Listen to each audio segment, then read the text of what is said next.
What is freedom? What does it mean to be free? Spinoza says, nature's necessity is not our prison, it is the very source of liberation. Kant says, true freedom is not doing as you please, but obeying the law you give yourself through reason. Nietzsche says, to be free is to break idols, to transcend limits, to become more than human. Sartre says, we are condemned to be free, haunted by the endless responsibility of our own choices. Jung says, freedom means venturing into the shadow within, to reclaim the parts of ourselves we fear the most. Machiavelli says, real freedom is shaped by power and circumstance, not by wishful ideals. Marcus Aurelius says, the only unbreakable freedom is the citadel you build within your own mind. 7 visions. 1 question. What is freedom really? What if the feeling you have right now, that sense of being in control, is a complete and total illusion? This isn't a movie plot. It's the radical philosophy of Baruch Spinoza. He argued that we are like stones, thrown into the air, convinced we are choosing to fly, but utterly blind to the hand that threw us in the first place. So, is that voice in your head, the one that weighs its options, that makes its plans, is it just a ghost? A beautiful lie our minds tell us to get through the day? Today, we're diving headfirst into Spinoza's world. A world with no chance, no miracles, and absolutely zero of the freedom we take for granted. We're going to confront the determinism trap head on and ask the terrifying question, if my life is already written, what's the point of anything? What happens to regret, to success, to morality? What happens to us? Before Spinoza, we have to face a hard truth. Free will is our sacred cow. It's not just some dusty idea. It's the foundation of your identity. Think about it. Our entire world is built on the language of choice. Make good choices. You are responsible for your actions. Freedom isn't just an idea we like. It's the very air our society breathes.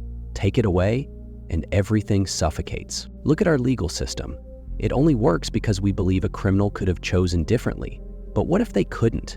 In a world without free will, a courtroom is no different than a weather report.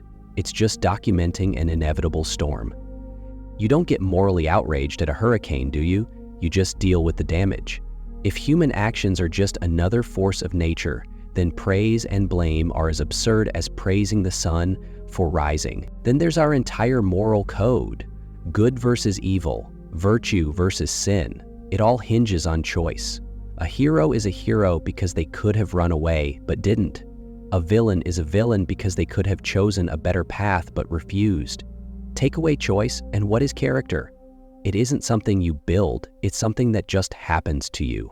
A script you were handed at birth, with zero power to improvise. And on a personal level, it's even more brutal. That pride you feel for finally getting that promotion, it's completely tied to the belief that you made it happen. That crushing weight of regret you carry, it's fueled by one agonizing thought.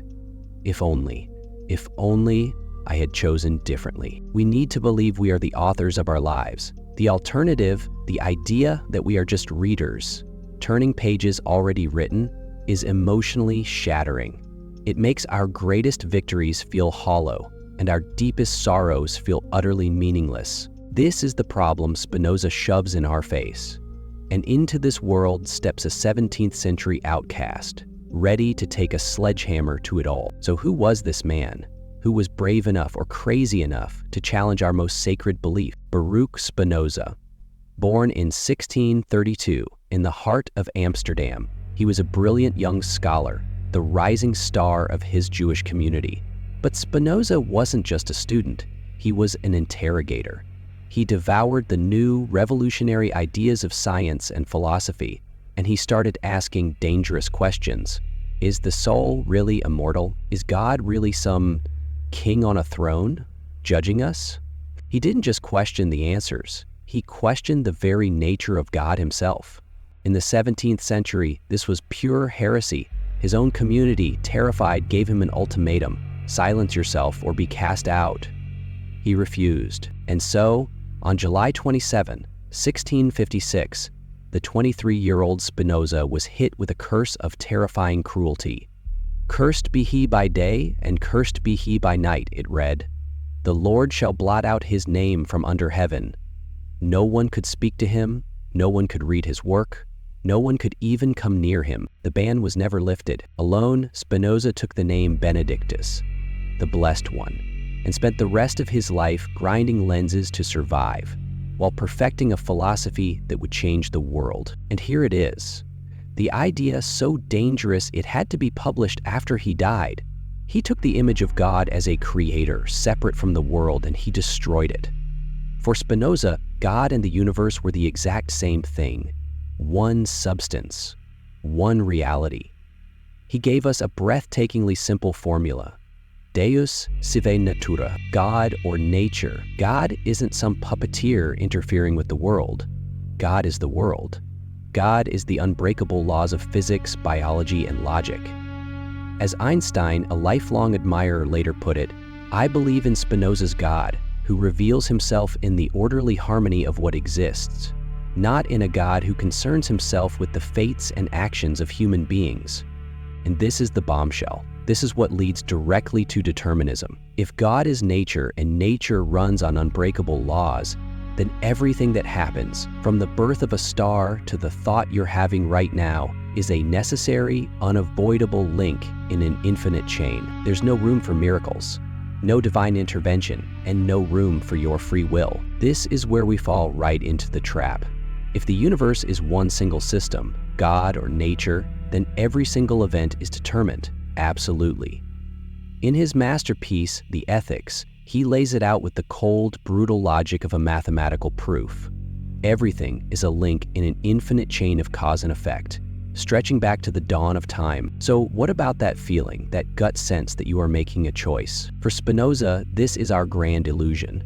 We are conscious of our actions, he says, but we are totally ignorant of the complex causes that determine them.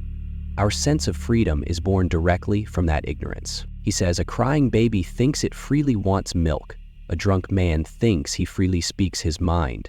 They feel like the author of the action, but are actually driven by biological and chemical forces they can't possibly comprehend. Spinoza says we are all just like them. Think about choosing what to eat for dinner. You open the fridge, you weigh your options, you feel like the CEO of your own hunger. A Spinozalist would just smile. Your craving for something salty? Programmed by your biology. Your desire for something quick and easy? A product of your stress levels and cultural conditioning. You think your reasons are the tools you use to decide? No, Spinoza would say your reasons are the tracks your mind is forced to run on. But here is where it gets truly unsettling. You think you're a mind making a decision. But Spinoza drops a bomb that anticipates modern neuroscience by centuries. Every thought you have is a physical event in your brain, and every physical event has a prior physical cause. There is no ghost in the machine. You are the machine. So what is love then, if not a choice to commit? It's a biochemical reaction. What is courage? A pre-programmed hormonal response. We believe we are the authors of our lives. But Spinoza reveals we are merely characters, reading our lines for the very first time, mistakenly thinking we wrote them. He puts us back inside nature, a cog in a vast cosmic machine, and the only thing keeping us from screaming is the illusion that we're the ones steering. If you're feeling a pit in your stomach right now, good. You're supposed to. This vision feels like a prison, a cage. That's the trap. If everything is determined, why bother? Why try to be a good person? Why not just sit back and let the unchangeable future happen? But this is where Spinoza pulls off his most brilliant move. He doesn't free us from the trap. He shows us the door was never locked. Here's the twist. The trap isn't determinism. The trap is our broken definition of freedom. We think freedom means the ability to have done otherwise. A magical power to break the laws of causality. Spinoza says this is a childish fantasy.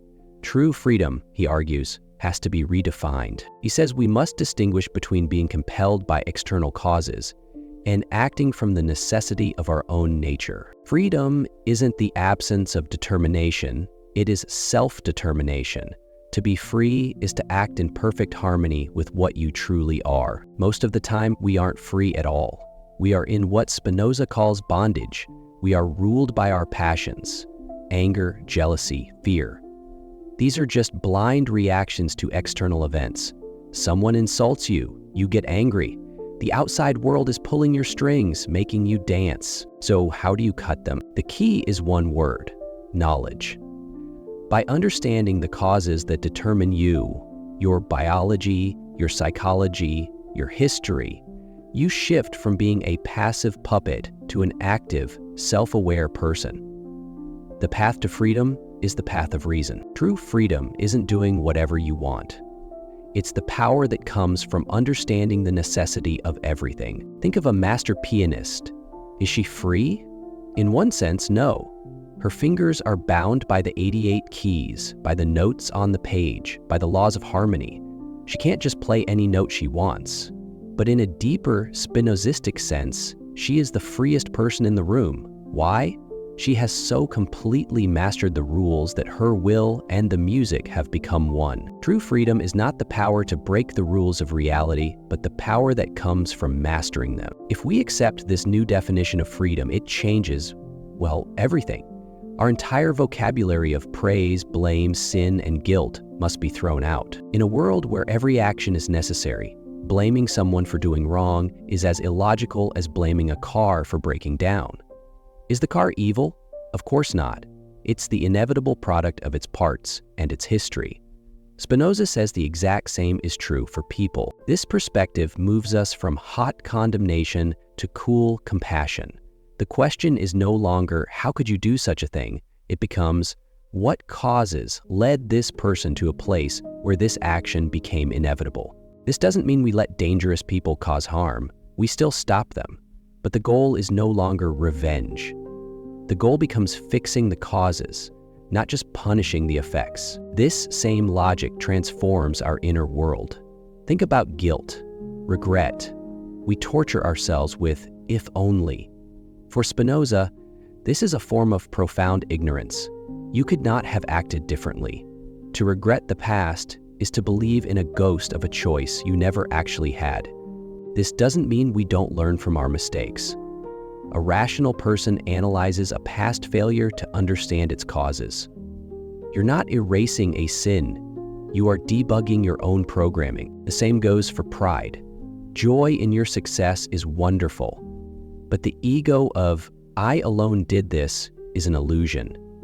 The successful person should feel joy, yes, but also a deep humility, recognizing the infinite web of causes, genetics, upbringing, luck, support that made it possible. I think Spinoza refrains the entire goal of life. It's not about earning a reward in heaven. It's about moving from passive bondage to active freedom, right here, right now. He asks us to stop being angry judges of a flawed world and become curious students of a perfect one. Spinoza's ideas are a grenade thrown into our modern lives. So I have to ask you, does this vision of a determined universe feel liberating to you, or does it feel terrifying? Does a world without blame seem more compassionate or more dangerous? I want to know what you really think. Let me know in the comments below. And if you enjoy radical ideas that shake the foundations of your reality, make sure to subscribe and hit the bell so you don't miss our next journey. We started this journey with a terrifying thought that our feeling of free will is a lie. We walked through the life of a philosophical outcast, Baruch Spinoza, and stared into the abyss of his unbreakable chain of causality, the determinism trap. But then we watched as Spinoza masterfully reframed the entire problem. He taught us that true freedom isn't some chaotic power to act against the flow of the universe, but the deep and quiet power that comes from understanding it. It is not freedom from necessity, but freedom in necessity, the liberty that comes from acting in perfect alignment with our own nature, guided by reason. We saw how this single shift can dissolve our most toxic emotions, replacing blame with understanding, and drowning our regret in reason. Spinoza asks us to trade the comforting bedtime story of free will for the difficult but ultimately empowering project of knowing ourselves. He invites us to see the universe not as a chaotic story being written, but as a perfect and eternal equation that we have the profound ability to understand. To be free, in the end, is to see the beauty in the blueprint, to realize that you aren't just a cog in the machine, you are the machine itself, experiencing its own magnificent, inevitable unfolding. The trap was never the universe, it was just our way of looking at it. And the key, as always, is understanding. What if I told you that your deepest, most cherished idea of freedom is a lie? That every time you've thought, I'm free because I can do whatever I want, you were actually describing a hidden form of slavery. It sounds like a paradox, something designed just to grab your attention. But it's not. It's the central, earth-shattering claim of one of history's greatest philosophical minds. We live in a world that screams at us that freedom is about having no rules. It's about breaking chains, living without limits, and chasing your desires wherever they might lead. We see it in movies, hear it in music, and buy products that promise to liberate us. But have you ever stopped to ask why, in a society so obsessed with that kind of freedom, so many of us feel trapped by our anxiety, by our addictions, by the endless scroll, by the constant pressure to want more, be more, and buy more? We chase a freedom from outside constraints, only to find ourselves boxed in by something much more subtle, our own unexamined impulses. This is the great illusion. And more than 200 years ago, a philosopher living a quiet, routine life in a small Prussian city saw right through it. He argued that the popular idea of freedom is a mirage, and that true, radical freedom is found not in chaos, but in order. It's found in obedience, not obedience to a king, a god, or a government, but obedience to laws that you create for yourself. Let's be honest about what we usually mean by freedom. The default setting, the one that just feels right, is what philosophers call negative liberty. This is freedom from someone or something getting in your way. No government telling you what to believe, no parents telling you who to be, no boss micromanaging your every move. It's the freedom of the open road, of endless choice. And on the surface, it sounds amazing. Who wouldn't want that? But let's look a little closer at the life this freedom actually creates. You have the freedom to eat whatever you want, so you find yourself night after night finishing a pint of ice cream while scrolling on your phone, even though you know you'll feel gross and regret it later. Nobody is forcing you, but are you truly free in that moment? Or are you a slave to a sugar craving you didn't consciously choose? You have the freedom to watch anything, anytime. You sit down to relax for just a few minutes, and 3 hours later, the Netflix autoplay has dragged you through half a season of a show you don't even really like. You feel groggy, you've wasted your evening, and the things you actually wanted to do, read that book, call a friend, work on a project, are still waiting for you. Were you in command during those 3 hours, or were you a captive to an algorithm designed for one thing, to hold your attention? In all of these cases, there are no literal chains. No one's holding a gun to your head. And yet, real freedom feels missing. This is the unease of modern life. We've been sold a version of liberty that's all about satisfying every impulse. But nobody told us that those impulses could become our new tyrants.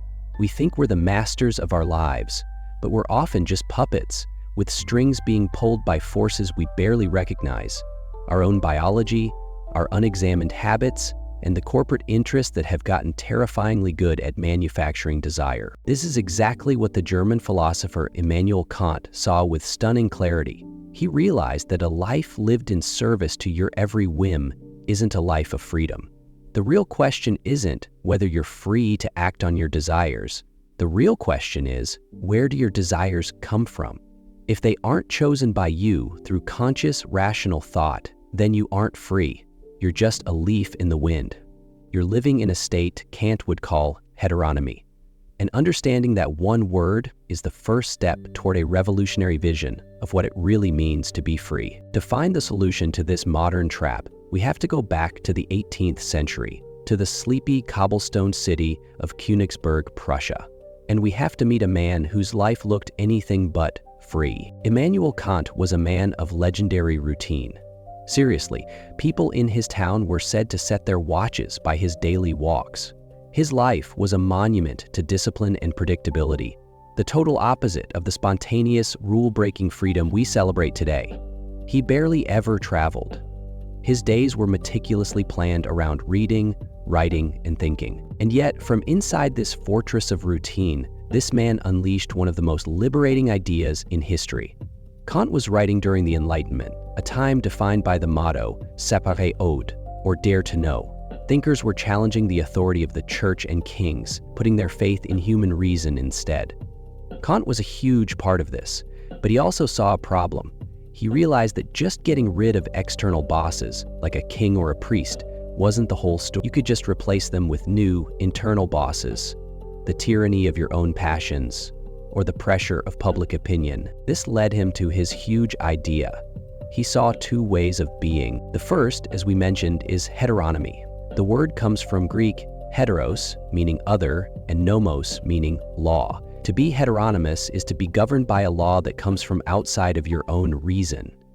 Outside doesn't just mean another person. It can be an internal force too. If you act because you're scared of punishment, you're heteronomous. The law is coming from the punisher. If you act because you want people to praise you, you're heteronomous. The law is coming from the crowd. But here's Kant's most radical claim. If you act to satisfy a craving for food or a feeling of addiction, you are also heteronomous. You're being governed by the laws of your biology, an impulse you didn't rationally choose. If you act out of raw emotion like fear or jealousy, you are heteronomous. You're being governed by a passion that has hijacked your will. In every case, you are not the author of your action. You are a tool for something else. A social pressure, a biological urge, a fleeting feeling. You are not free. So what's the alternative? Kant proposed a second state, the only one where real freedom is possible: autonomy. Again from the Greek, auto meaning self and nomos meaning law. To be autonomous is to be self-governing. It is to act according to a law that you give to yourself. This is the heart of Kant's revolution. Freedom is not the absence of laws. Freedom is writing the laws you live by. It's the shift from being a subject in the kingdom of your life to becoming its sovereign.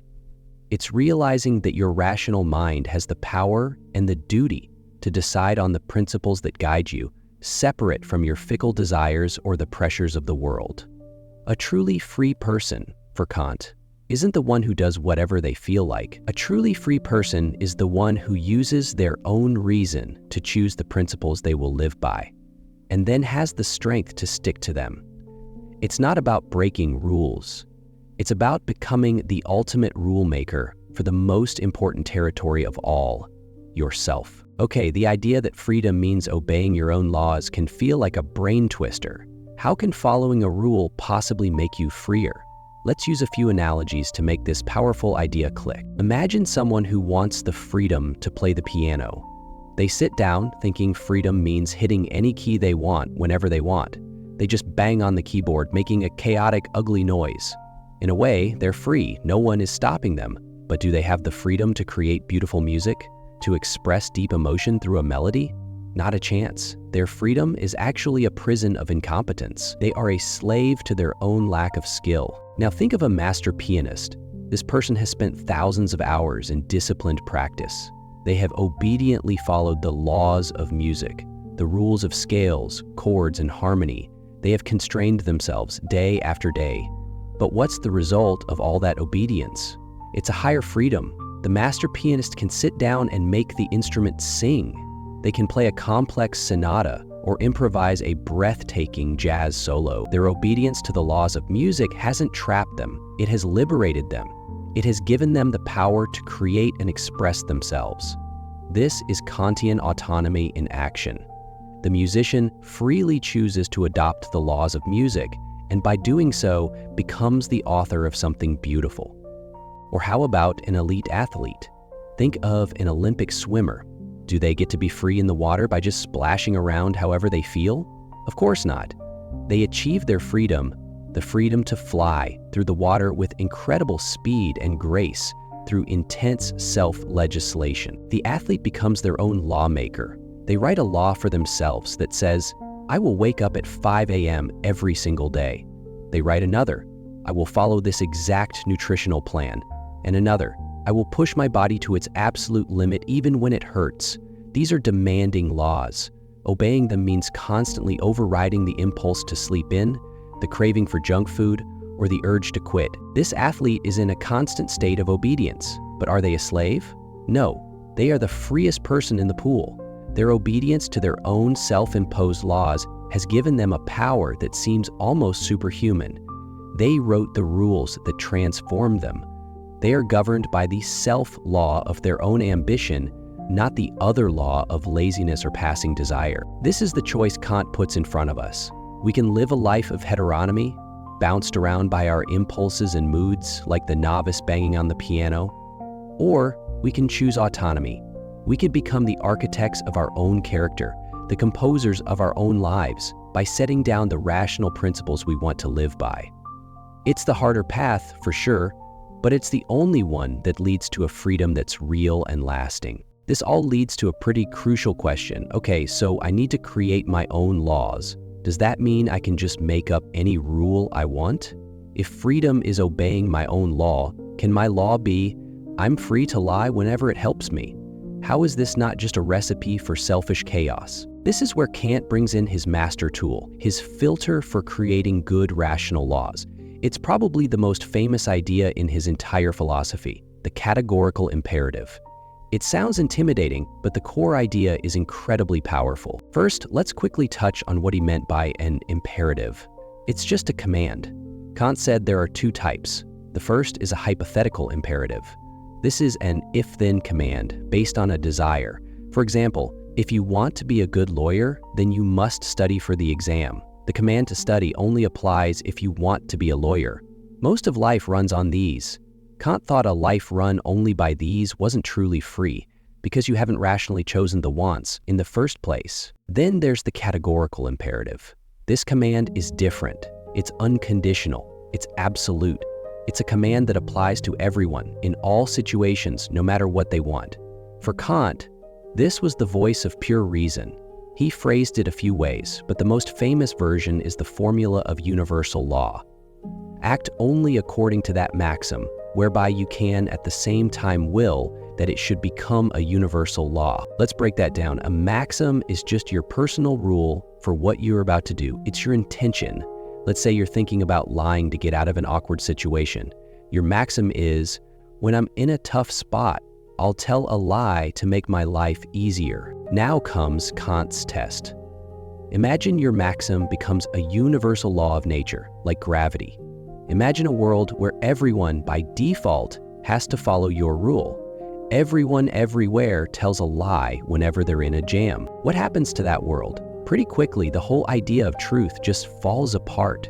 No one would believe anything anyone said. Promises would become meaningless. The very trust that holds society together would turn to dust. So Kant asks the killer question, could you rationally will for this world to exist? The answer is a definite no. It's a logical contradiction. You want to tell a lie, but for your lie to even work, you have to live in a world where people generally expect the truth. By making your maxim a universal law, you destroy the very conditions that let your lie work in the first place. You're trying to make an exception for yourself, and the categorical imperative says, nope, your personal law fails the test. Kant also gave us another powerful version, the formula of humanity. So act as to treat humanity, whether in your own person or in another, always as an end, and never as only a means. To treat someone as a means is to use them like a tool to get what you want. When you lie, you're using their trust as a tool. You are not respecting them as a rational person with their own life and goals. You're treating them like an object. To treat someone as an end is to recognize their inherent worth and dignity. It's to respect their autonomy, their own ability to be a self-governing person. This rule tells us to always act in a way that respects the dignity of others, and just as importantly, our own dignity. You can't, for instance, abuse your own body with drugs, because you'd be treating your own rational humanity as a mere means to a fleeting sensation. These two formulas are the pillars of Kantian freedom. They are the constitution for your life. When you choose to follow them, your freedom becomes a principled, rational freedom. One that respects the freedom of everyone else. You become free, not by throwing off all laws, but by binding yourself to the highest law of all, the moral law inside you. We now arrive at the core paradox, the idea that can really tie your brain in a knot. How can strict obedience to a law be the highest form of freedom? Our modern ears are trained to hear obedience and freedom as total opposites. Obedience is for soldiers and subjects. Freedom is for rebels and pioneers. Saying they're the same thing sounds ridiculous, but Kant asks us to make one crucial distinction that unties the knot. Where does the law you're obeying come from?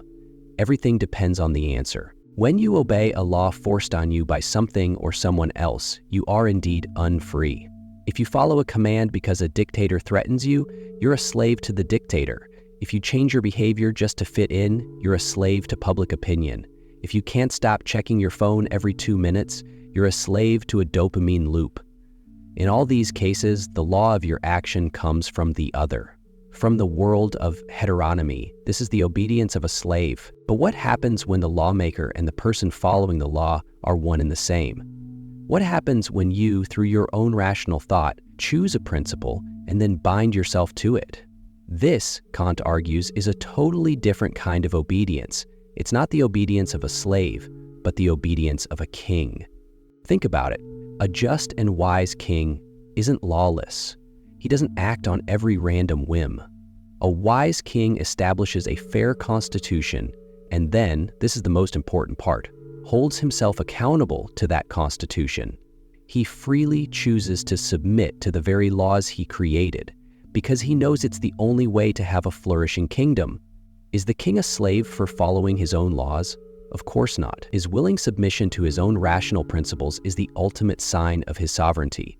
It's what separates him from a petty tyrant who is just a slave to his own greed and anger. This is what Kant means by free submission. When you decide, based on reason, that honesty is a moral requirement, and you choose to be honest even when it's hard, you are performing an act of profound self-rule. The impulse to lie might be strong, but your rational will is stronger. You are obeying a law, yes, but you are obeying your law. You are the author. In that moment of choosing duty over desire, you are exercising the purest form of freedom. You're showing that you're not just a creature of instinct, but a rational agent, the author of your own moral life. This ability to be autonomous, Kant believed, is the source of all human dignity. It's what separates us from an animal or a rock. A lion acts on instinct. It has no choice. But a human being can reflect on a universal law and choose to follow it, even if it goes against every natural urge they have. This is what gives every person a worth beyond all price. We are not just things in the world. We are the authors of the moral world itself. Kant's powerful idea of freedom doesn't just stay inside your head. It expands outward, giving us a blueprint for how we should build our societies and governments. If the most important thing for a person is autonomy, then the main job of a just government must be to protect and enable the autonomy of its citizens. This leads to a specific kind of politics. Kant was not an anarchist. He knew that if everyone just did their own thing, the result would be chaos, where nobody's rights were safe. He believed we have a moral duty to create a civil society with public laws to protect everyone's freedom. But what kind of government? Kant was extremely wary of a paternalistic government, one that treats its citizens like children. A state that decides for its people what will make them happy and then forces that vision of happiness on them is a tyranny. Why? Because it tramples on our autonomy. It treats us like we're too immature to use our own reason to figure out what a good life is. A government has no right to tell you how to be happy. So what is the government's job? For Kant, it's not to promote one version of the good life, but to create a system of laws where your freedom can coexist with everyone else's freedom. The government is a referee, not a coach. It's there to create a framework of justice, protecting property, enforcing contracts, ensuring safety, so that within that secure space, each of us can pursue our own goals. A just law should be one that we could all, as rational people, agree to. A law that gives special privileges to one group over another would fail this test, because you couldn't rationally want a system of arbitrary privilege to be universal. This is why Kant fiercely defended the public use of reason. Citizens must be free to speak and write critically about their government. Freedom of speech isn't just a nice bonus. It's essential. It's how a society uses its collective reason to improve its own laws and move closer to justice. A government that silences dissent is illegitimate because it's preventing the very autonomy it's supposed to protect. In this way, the journey that started with a personal question, what does it mean for me to be free, ends with a vision for the world, a world of free individuals governing themselves with their own reason, living together in nations that protect their autonomy under just laws. And it all starts with that first revolutionary step, deciding to stop being a slave to your impulses and to start being the author of your own laws. This journey into Kant's thought is a workout for the brain. It asks us to completely rethink something we thought we knew. If these are the kinds of ideas you're looking for, ideas that challenge you and give you tools to build a more intentional life, then I'd love for you to subscribe. We explore the world's most powerful ideas every week to help you break free from the hidden prisons of the mind. Hit that subscribe button and join a community that's pursuing genuine freedom. We started with that simple, popular idea. Freedom is doing whatever you want. We saw how that often leads to a gilded cage, a life where you're technically free from outside rules, but have become a slave to your own desires, habits, and the forces that know how to manipulate them. This is the illusion of freedom, a state of heteronomy where you are not the true author of your own story. Then, from the quiet life of an 18th century philosopher, we found a revolutionary alternative. Immanuel Kant showed us a tougher but far more meaningful path. He told us that true freedom is autonomy, the incredible power of your own reason to write its own laws and live by them with conviction. We learned this isn't a free pass for selfishness. The laws we make for ourselves have to pass the universal test of the categorical imperative. Could I honestly want everyone to live by this rule? This forces us to respect the humanity in others as much as we respect it in ourselves. And we untangled that great paradox, that obeying your own self-made rational laws isn't slavery. It's the ultimate expression of your sovereignty. Like the master musician who obeys the laws of harmony to create beauty, or the athlete who obeys her own strict regimen to achieve greatness, your willing submission to your own reason is what liberates you. It frees you from the chaos of impulse and gives you the power to become the architect of your own character. This is Kant's revolutionary truth. Freedom isn't found by smashing all the walls. It's found in the stunning realization that you've had the key in your pocket all along. The key is your own reason. The freedom that really matters is not freedom from things, but the freedom to be the author of your own life. So I'll leave you with the question Kant's philosophy forces us all to ask. Take a quiet, honest look at your life, your habits, your choices, your goals. What are the laws that you are currently living by? And more importantly, who wrote them? Was it you, or was it someone or something else? What if I told you that your desire for more choices, more options, and more freedom is really a cage? That real freedom isn't found in what society offers you, but in the power you take for yourself. This was the controversial idea of Friedrich Nietzsche, and it's a truth that can either shatter your world or set you free. We live in an age that worships freedom, the freedom to choose your career, your partner, your identity, your brand of coffee. We're told that more choice means more liberty. But look around. Look inside yourself. Does this explosion of options actually make us feel powerful? Or does it leave us paralyzed, anxious, and strangely unfree? We scroll through endless feeds, looking at a million lives we could be living, a million products we could be buying, a million opinions we could be holding, and in all this noise, this marketplace of manufactured desire, there's a creeping sense of powerlessness, a feeling that we aren't the authors of our own lives, but just consumers of pre-approved lifestyles. This is the great illusion of modern freedom. It's a comfortable cage, padded with convenience and distraction, but it's a cage nonetheless. Nietzsche saw this coming over a century ago. He knew that this kind of freedom, the freedom from things, was a hollow victory if it wasn't replaced by something much stronger: the freedom to create, the freedom to command yourself, the kind of freedom that is born not from a lack of external barriers, but from an abundance of internal power. Let's break down this cage we're in.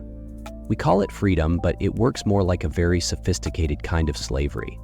The freedom to choose a career usually just means we have to choose the most profitable or socially acceptable path.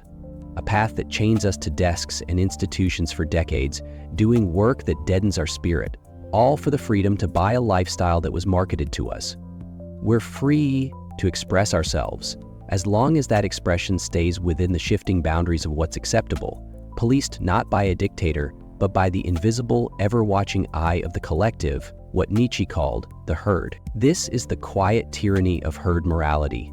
It doesn't need whips and chains because it has a much better weapon, the fear of being cast out. We're told we're all unique individuals, yet we're terrified of being different in any way that truly matters.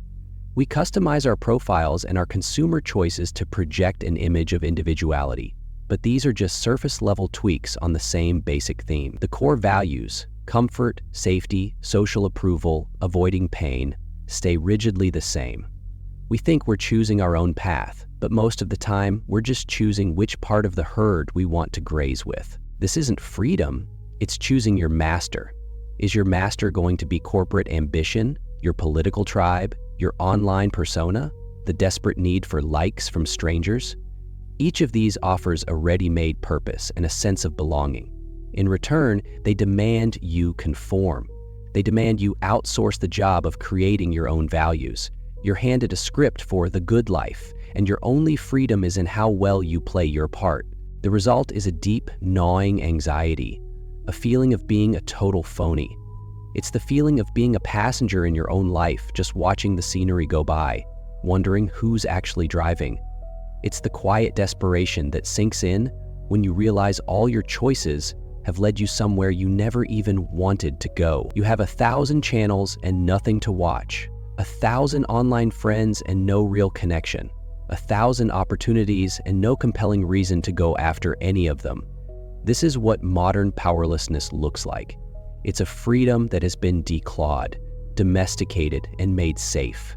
It's the freedom of a house cat in a big mansion, not the freedom of an eagle soaring over the mountains. And this emptiness, this sense of drifting, is the perfect breeding ground for a much more dangerous condition, a sickness Nietzsche saw as the central illness of the modern world. This feeling of being trapped in a hollow freedom leads straight to an abyss. Nietzsche gave this abyss a name, nihilism, and he announced its arrival with one of the most misunderstood lines in all of philosophy: God is dead. When Nietzsche, speaking through his character of a madman, screamed that God is dead, God remains dead, and we have killed him, he wasn't celebrating. This wasn't a triumphant fist pump for atheism. It was a terrifying diagnosis. For centuries, the idea of God was the anchor for Western civilization. It was the ultimate source of meaning, morality, and truth. It answered the big questions. Why are we here? What's our purpose? What is good and what is evil? The death of God meant that this entire foundation had crumbled. Science and reason had chipped away at the credibility of a divine, cosmic plan. But in doing so, we didn't just get rid of a belief. We pulled the rug out from under our whole system of values. As Nietzsche wrote, when you give up faith in God, you pull the right to Christian morality out from under your feet. This morality is not self-evident. By breaking one main concept, you break the whole thing. The result is nihilism, the creeping suspicion that life has no built-in meaning, that there are no objective values, that all our struggles are ultimately for nothing. The universe is silent and it doesn't care about our hopes or our pain. This is the horror the madman in the story was trying to warn people about. But the people in the marketplace just laugh at him because they don't get how serious this is. They're content with their small lives, their business, their superficial concerns, not realizing they're adrift in a cosmic ocean without a compass. This is where hollow freedom becomes an existential crisis. When the big, unifying purpose is gone, we're left with a void. And because we are meaning-seeking creatures, we will rush to fill that void with anything we can get our hands on. We fill the cosmic silence with the noise of consumerism. We replace the quest for salvation with the quest for social status. We trade the eternal law of God for the fleeting judgment of the online mob. We cling to the herd because the alternative, the cold, empty freedom of a meaningless universe, is just too scary to face. We become what Nietzsche called the last man. The last man is the ultimate nihilist, but he isn't sad about it. He's a happy nihilist. His world is tiny, safe, and comfortable. He doesn't seek any great purpose or take any big risks. His goal is just to be content.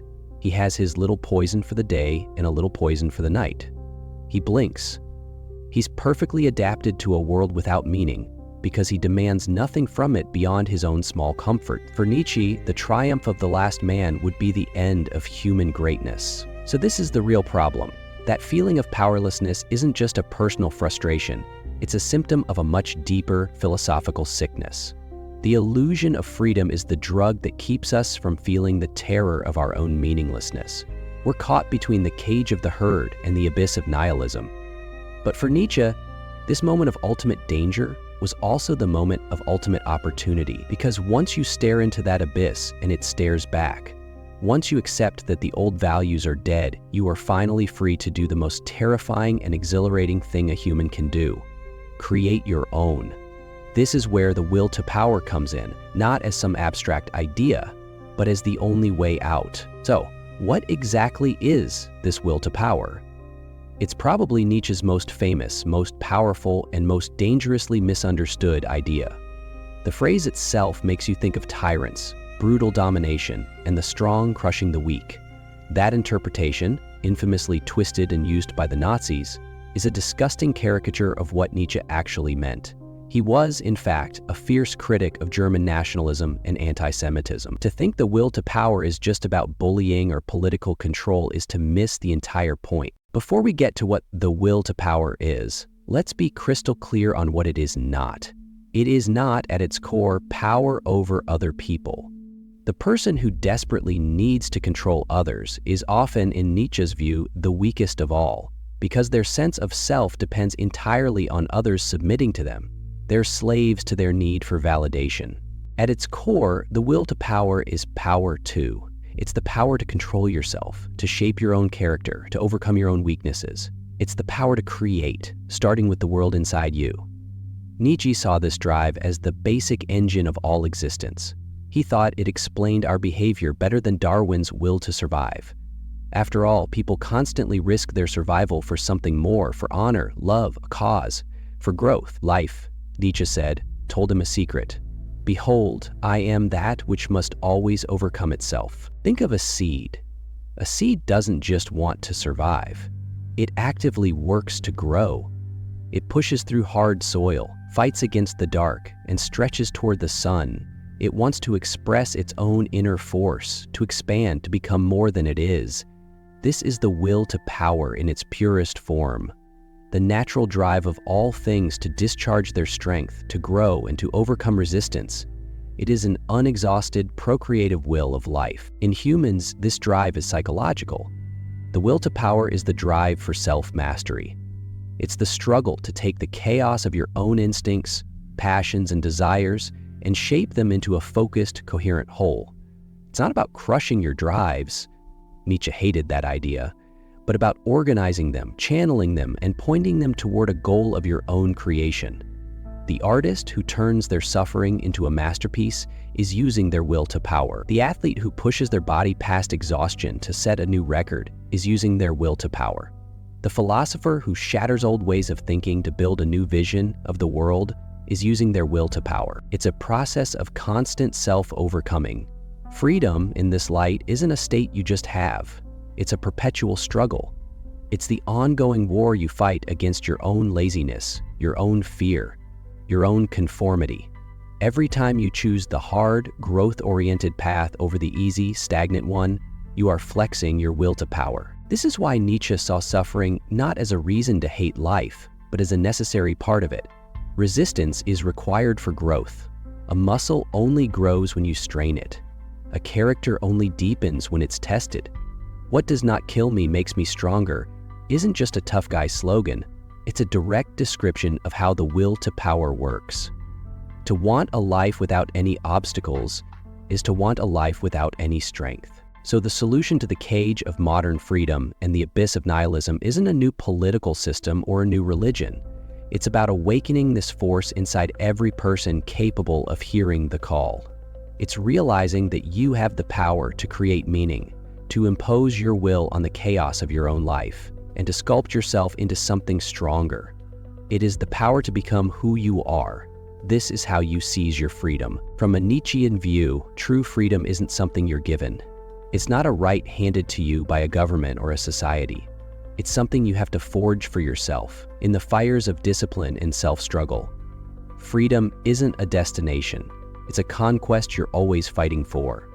As Nietzsche said, freedom is something one has or does not have, something one wants, something one conquers. This conquest is mainly an internal one.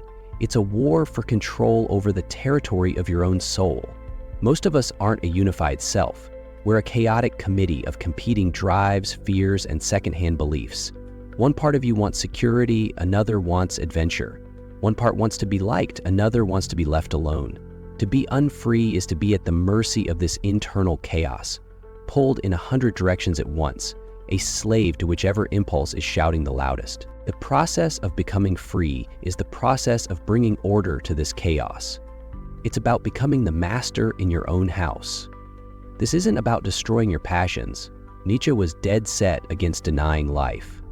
It's about becoming a skilled rider of these powerful animals inside you, harnessing their energy and directing it where you choose to go. This is the heart of self-overcoming, Selbstüberwindung. The first step in this forging process is radical self-honesty.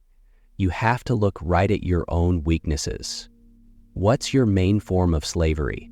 Is it your need for approval, your fear of failure, an addiction to comfort and distraction, the resentment you feel toward people who seem more successful?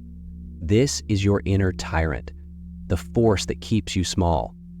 The will to power is, first and foremost, the will to overcome this. Once you've identified the enemy, the battle begins, and it's fought in the small choices you make every single day. It's the decision to get out of bed, to work on your project instead of hitting snooze. It's the courage to speak your mind, even when your voice is shaking. It's the discipline to turn off the endless digital noise and just sit with your own thoughts. It's the resilience to face a setback, not as a final judgment, but as fuel. Each of these small wins strengthens the ruling part of you, the part that makes the laws for your own life. This whole process leads to the boldest act of freedom, creating your own values. In a world after the death of God, the universal rule book has been torn up. The nihilist despairs over this, but the free spirit sees it as a magnificent opportunity. You're no longer bound by a pre-written moral code. You are now responsible for defining what is good and evil for you. Good is whatever enhances your feeling of power, whatever pushes you toward growth and self-mastery. Bad is whatever comes from weakness, fear, and the desire to shrink from life. This isn't a license to be a jerk. Creating your own values is a huge responsibility. It takes more discipline, not less. It means you can no longer blame God, or society, or your parents for your actions. You, and you alone, are the source of your moral law. You have to become the poet of your life. You are both the sculptor and the marble. This internal freedom, this hard-won self-mastery, has to come first. Before you can break any chains in the outside world, you have to break the ones you've put on yourself. To really get this internal battle, we have to understand the two basic types of morality that Nietzsche saw in the world. This isn't about good versus evil in the way we usually think about it. It's about where our values come from. He called them master morality and slave morality. Master morality is the morality of the strong, the noble, the confident. It starts with a powerful, life-affirming yes to itself. The noble person sees themselves as the source of value. They look at their own qualities, pride, courage, creativity, ambition, and they call these things good. Bad is just an afterthought. It's what they look down on: the weak, the timid, the cowardly, the small-minded. The master creates values out of an overflow of power. Slave morality is born from the exact opposite position. It's the morality of the weak, the oppressed, the suffering.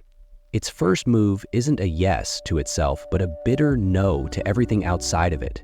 It starts by looking at the masters, the powerful, with envy and resentment, what Nietzsche called resentiment. Because the weak can't compete on the master's terms, they pull off a trick Nietzsche called the transvaluation of values. They take the very qualities of the master, pride, strength, ambition, and they label them evil. Then they take their own qualities, the ones born from weakness, humility, pity, patience, being harmless, and they call these good. Slave morality is clever. It reframes weakness as a moral choice. It turns "I'm too weak to fight back" into "I'm so virtuous I choose to forgive." It turns powerlessness into goodness. This moral system, Nietzsche argued, is fundamentally reactive. Born from a desire for imaginary revenge against the strong, Nietzsche's radical claim was that for the last 2,000 years, Western civilization has been dominated by this slave morality. He saw it as the foundation of Judeo-Christian ethics and everything that grew out of it, like democracy and socialism. He argued these systems raised the values of the herd, pity, equality, comfort, safety, to the level of absolute truths. They create a world where the highest virtues are the ones that protect the weakest and hold back the strongest. For Nietzsche, this was a catastrophe, a conspiracy to crush individuality and enforce mediocrity. In the modern world, this slave morality, this herd mentality is everywhere. It's the engine of social media, where the mob sits in judgment, ready to tear down anyone who steps too far out of line. It's the culture of safetyism, where avoiding all risk is seen as the highest good. It's the political language that champions the common man and looks at any kind of excellence with suspicion. It's that voice in your own head telling you not to aim too high, not to stand out, not to be too proud, or the herd will turn on you. Breaking free means you have to consciously reject this herd morality. It means you must adopt a master morality for yourself. And this is critical. It does not mean trying to dominate other people. It means you have to become the master of your own value system. You have to stop judging yourself by the herd standards of good and agreeable, harmless, modest, and start judging yourself by your own self-created, life-affirming values, being courageous, creative, authentic. It means becoming deaf to the judgment of the collective. You have to cultivate an indifference to both their praise and their criticism. Their morality is a tool for their comfort, but it's poison for the individual who wants to grow. To seize your freedom is to declare your independence from this moral tyranny. It is to have the courage to define good and bad for yourself, based not on resentment and fear, but on strength and a deep love for life in all its terrible beauty. If this is starting to challenge the way you see the world, let me know in the comments what your biggest takeaway is so far. And if you're ready to go deeper into the forge, if you're ready to understand the ultimate goal of this radical freedom, make sure you're subscribed, because we're about to rebuild the very concept of a meaningful life. If we break the chains of herd morality and build up our will to power, where are we going? What's the goal of this tough journey of self-overcoming? Nietzsche gives us a name for this goal, this horizon to aim for: the Übermensch. First, let's clear away the garbage. The word, often translated as Superman or Overman, has been tragically twisted. It has nothing to do with a master race or a blonde beast ruling over others, like the Nazis claimed. The Übermensch isn't about overcoming other people. It's about someone who has completely overcome themselves. It's a spiritual and psychological goal, not a political one. Nietzsche presents the Übermensch as a new purpose for humanity, now that the old purpose, serving God, is gone. In Thus Spoke Zarathustra, Nietzsche says, man is a rope, tied between beast and Übermensch, a rope over an abyss. What is great in man is that he is a bridge and not an end. The human being as we know it is not the final product. We're a transitional phase, still caught by our animal instincts and our herd fears. The Übermensch is the one who makes it all the way across the rope. So what does this Übermensch look like? First, the Übermensch is a creator of values. Having seen the death of God and the bankruptcy of herd morality, they don't fall into despair. They embrace the terrifying freedom of this moment and create their own new values, a law for themselves, born from their own strength and will. They are their own source of value. Second, the Übermensch has organized the chaos of their passions. They haven't killed their drives, but have mastered them, channeling them into a unified creative force. They are the masters of their own instincts, not their slaves. Third, the Übermensch says a complete and total yes to life. They understand that joy and pain, success and failure, greatness and suffering are all tangled together. They don't wish for a comfortable, painless life. They embrace all of reality, the light and the dark, its beauty and its horror.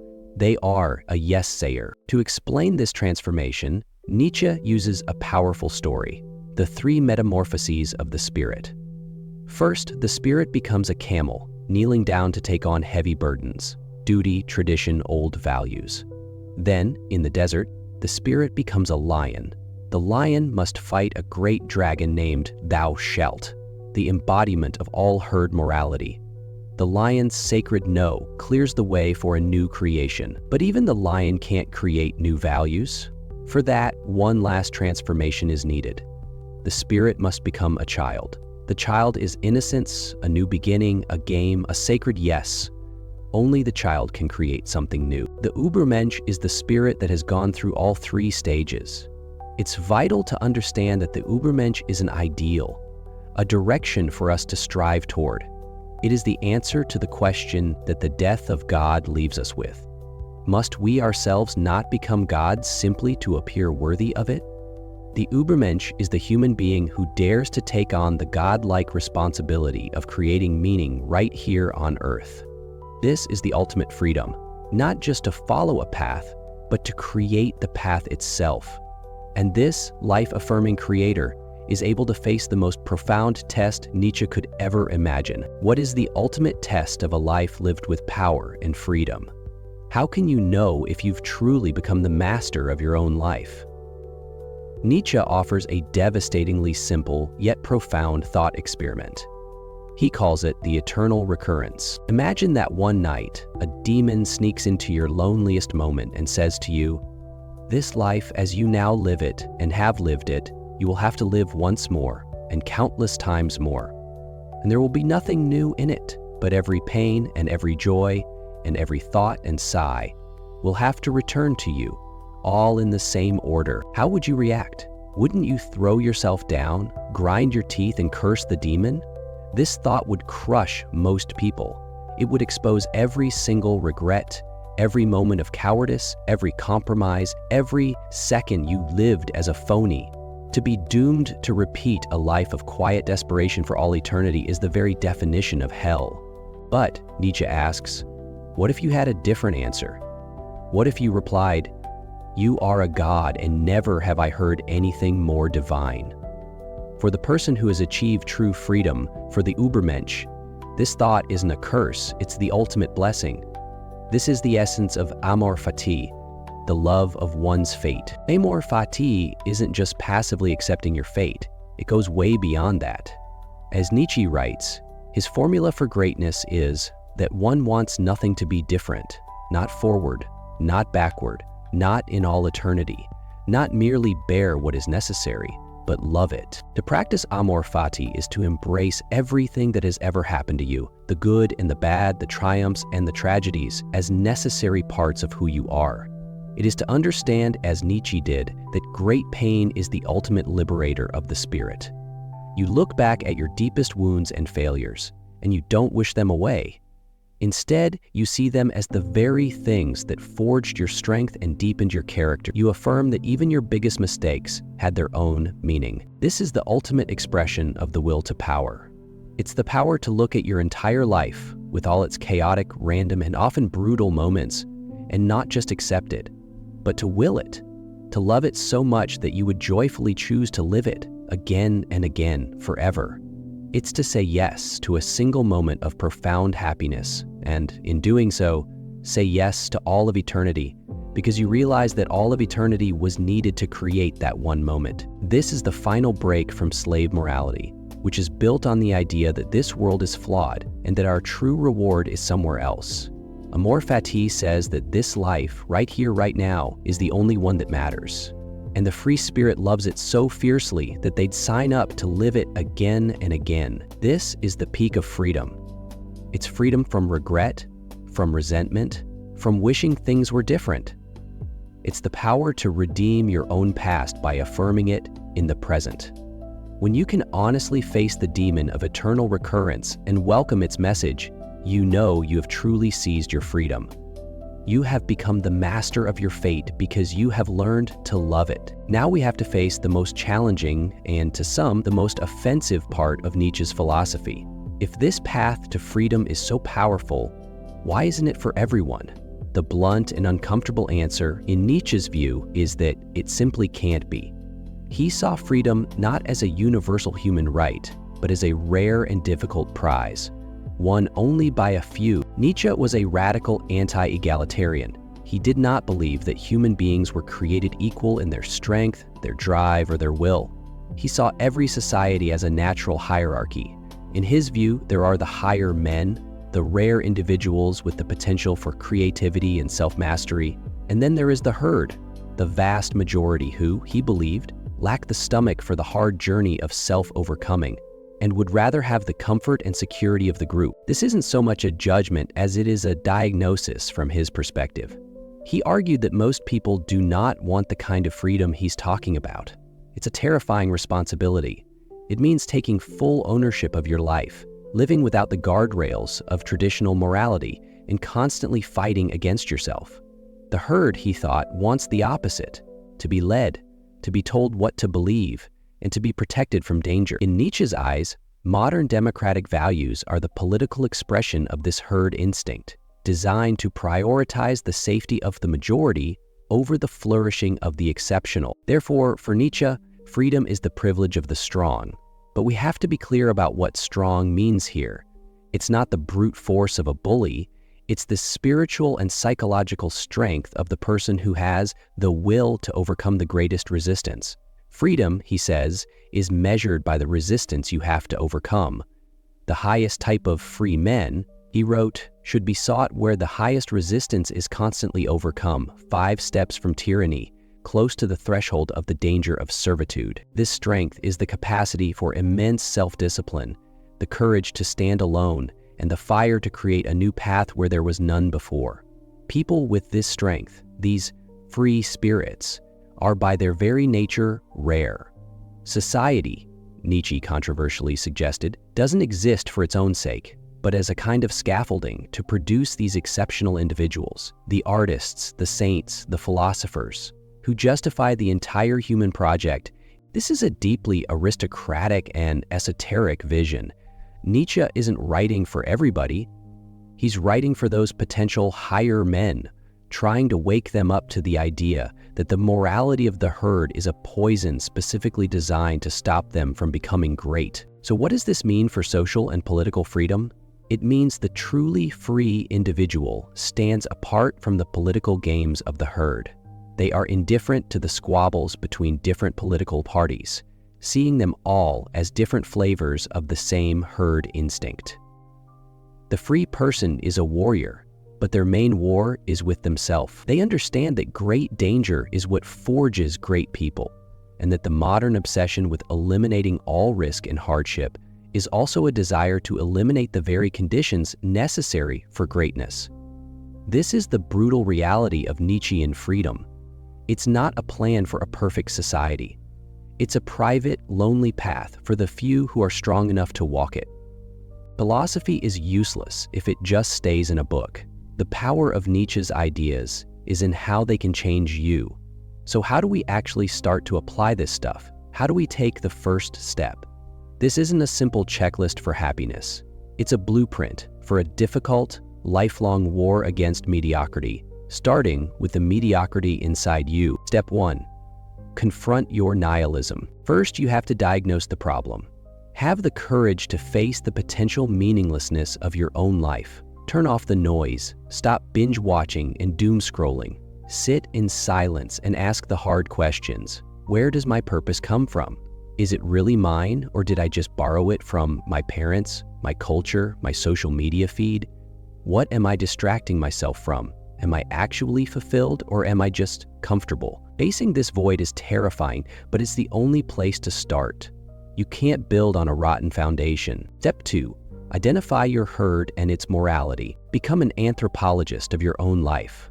Identify the unexamined rules and values you've just soaked up. What does your family value above all else? Security? Reputation? What does your social circle reward and punish? Conforming? Being cynical? Having the right political opinions? What does your job demand of you? These are the invisible walls of your cage. Write them down. Question them. Ask yourself, does this value make me stronger, more creative, more alive, or does it make me smaller, safer, and more predictable? This is the start of your own revaluation of all values. Step 3. Wage your inner war. The will to power grows by overcoming resistance, so you have to actively seek out resistance inside yourself. Identify your single biggest weakness, the one character flaw that holds you back more than anything. Is it procrastination, the fear of public speaking, the need to be liked, crippling perfectionism? This is your dragon. Your main task is to go to war with this dragon, not by hating it, but by deciding to master it. If you fear speaking, join a club for it. If you procrastinate, commit to working on your most important thing for just 15 minutes, first thing every morning. Every small win in this one focused battle will strengthen your entire will. This is how you practice self-overcoming. Step 4.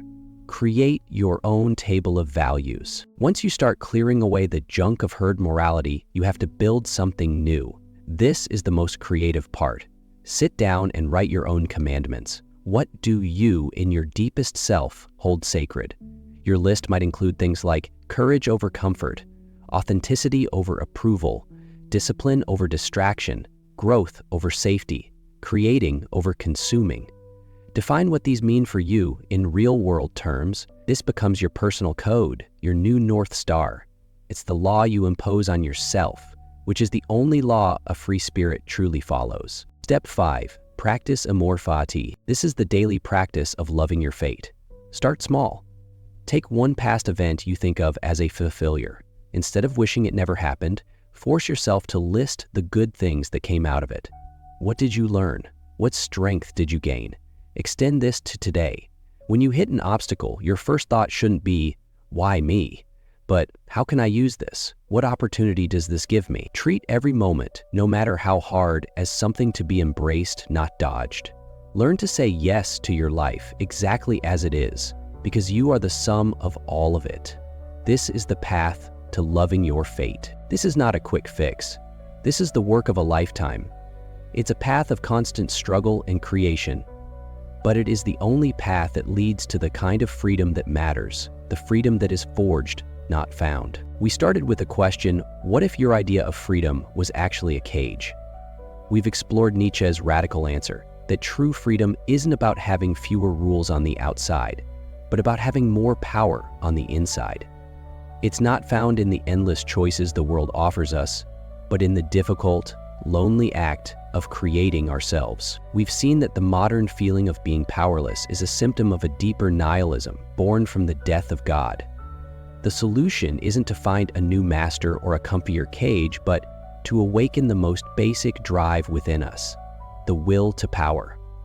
This isn't the will to crush others, but the will to master ourselves, overcome our own weaknesses, and grow in the face of hardship. This path demands that we break the chains of herd morality with its obsession with safety and conformity, and dare to create our own values. It gives us the ideal of the Übermensch, not a literal Superman, but a symbol of the person who has become the author of their own life. And it gives us the ultimate test of this freedom, amor fati, the power to look at our entire life with all its pain and joy and love it so much that we would will its eternal return. This is a demanding philosophy. It's aristocratic, and it's not for everyone. It doesn't promise easy comfort or final salvation. It offers something far more powerful, a hammer. Nietzsche gives you a hammer to test the idols of your time, to see if they ring true or hollow. He gives you a hammer to smash the walls of your own prison. The cage of modern freedom offers security. Nietzsche's philosophy offers you strength. The cage offers comfort. Nietzsche offers you greatness. The choice isn't between freedom and slavery. The choice is between the freedom of the happy house pet and the freedom of the creator. The only question left is the one Nietzsche asks all of us. Are you strong enough? Are you strong enough to carry the weight of total responsibility? Are you strong enough to create your own meaning in a meaningless universe? Are you strong enough to be a bridge to something greater? The power is there for you to seize. If this video sparked something in you, subscribe for more journeys into the ideas that challenge us to live more powerfully. And in the comments below, I want you to answer this. Based on what you've heard today, what is the first chain you will break? Do you ever feel a cold, deep dread you can't quite name? It's not about a deadline or any obvious threat. It's a profound, silent horror that seems to shadow your every move. Maybe it manifests as a total paralysis when faced with too many choices, whether it's what to watch on Netflix or what to do with your life. It's the sense that you are standing at the edge of an abyss, dizzy and utterly alone. What if I told you this feeling isn't a sign that you're broken, or have a chemical imbalance, or some personal flaw you need to fix? What if it's the direct result of the one thing you thought you wanted most?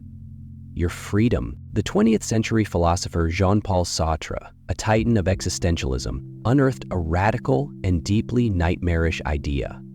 He believed this objectless dread that haunts so many of us is the vertigo you experience when you finally realize you are standing on the edge of infinite possibility, and that you, and you alone, are responsible for what happens next.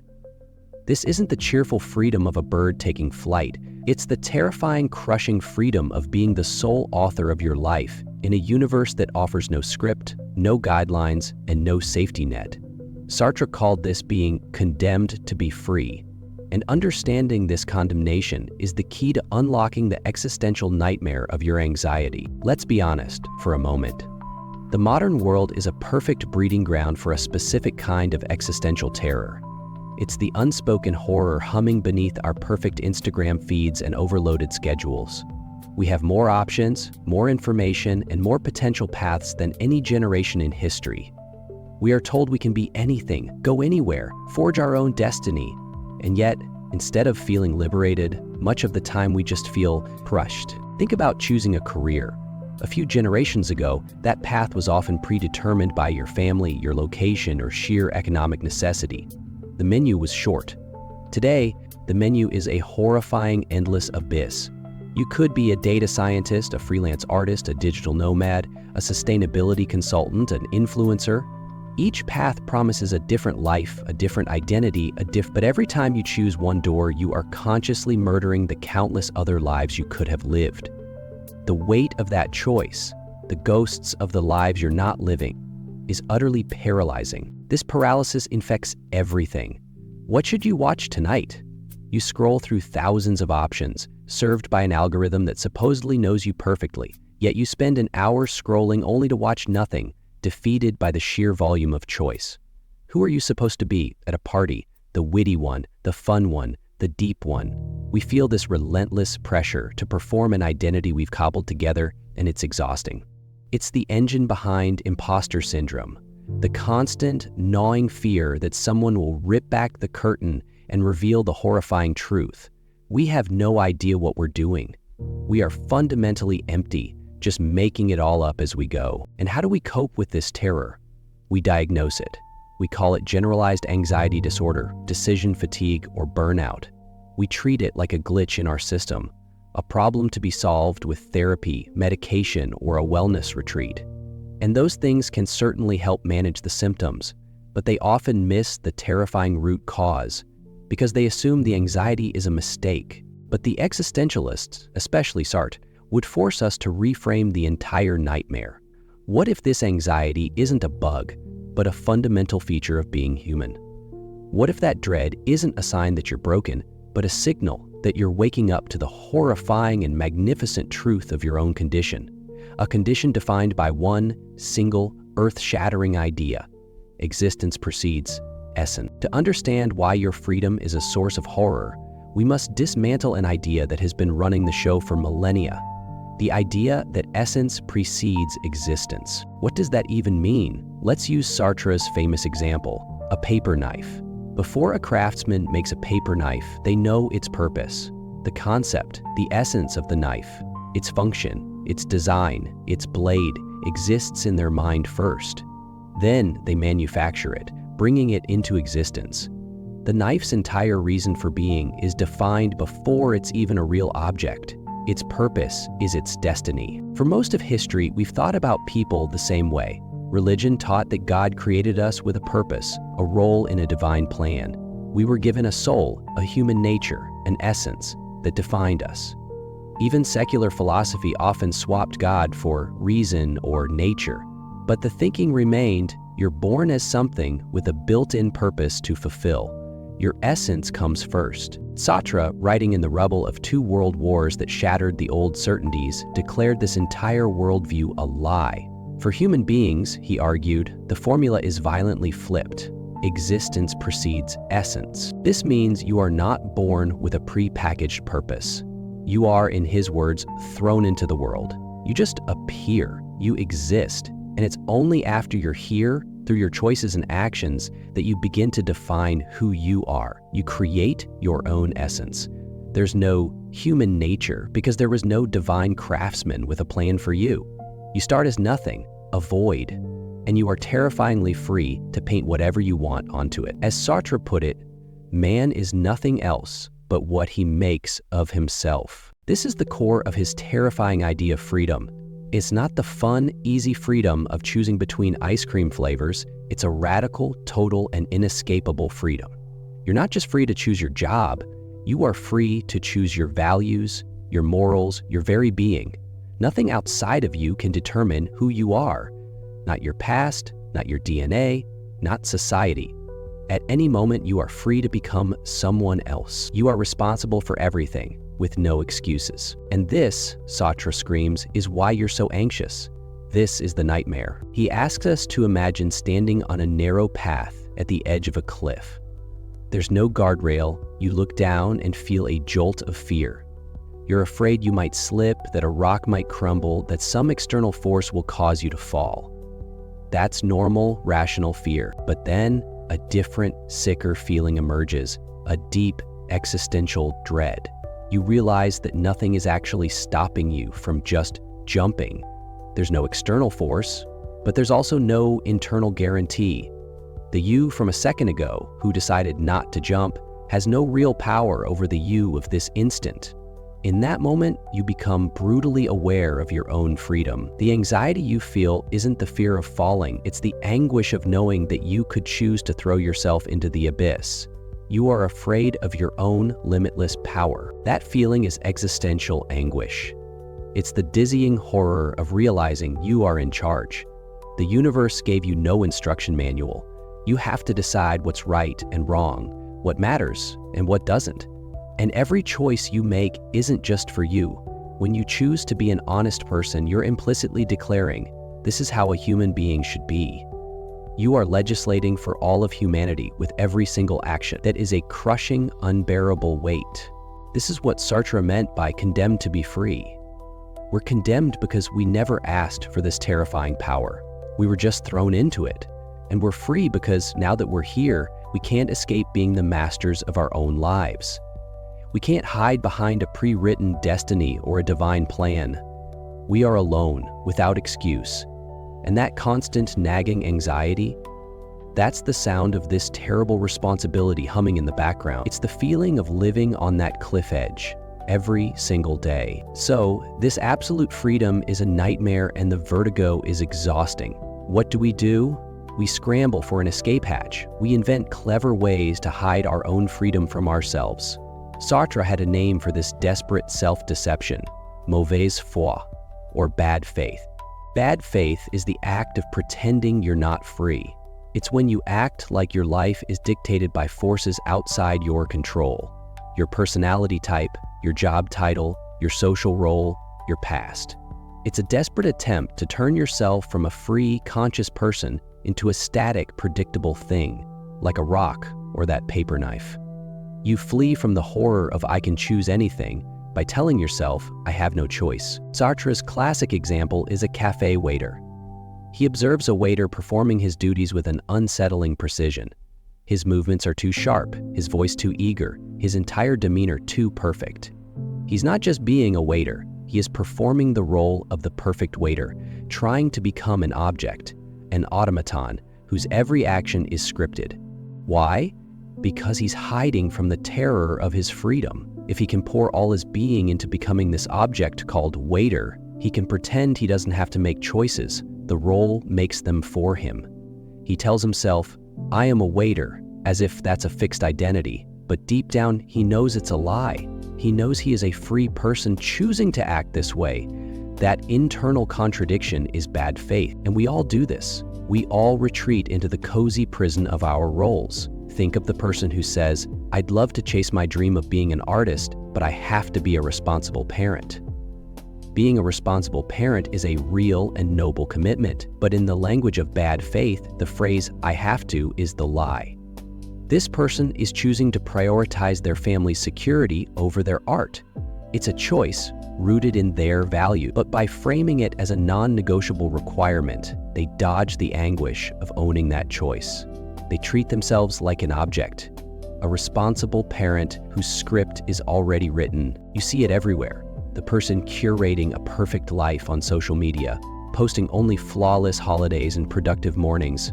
They're building an object called happy, successful person, then desperately trying to become that object, letting the image dictate their actions.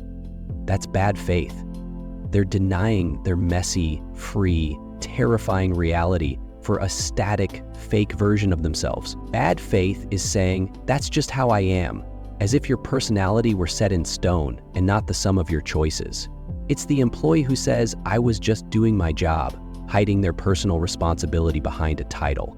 It's the person in an unhappy relationship who says, I can't leave, letting rules or circumstances make the decision for them instead of admitting the horrifying truth they are choosing to stay. And here's the most twisted paradox.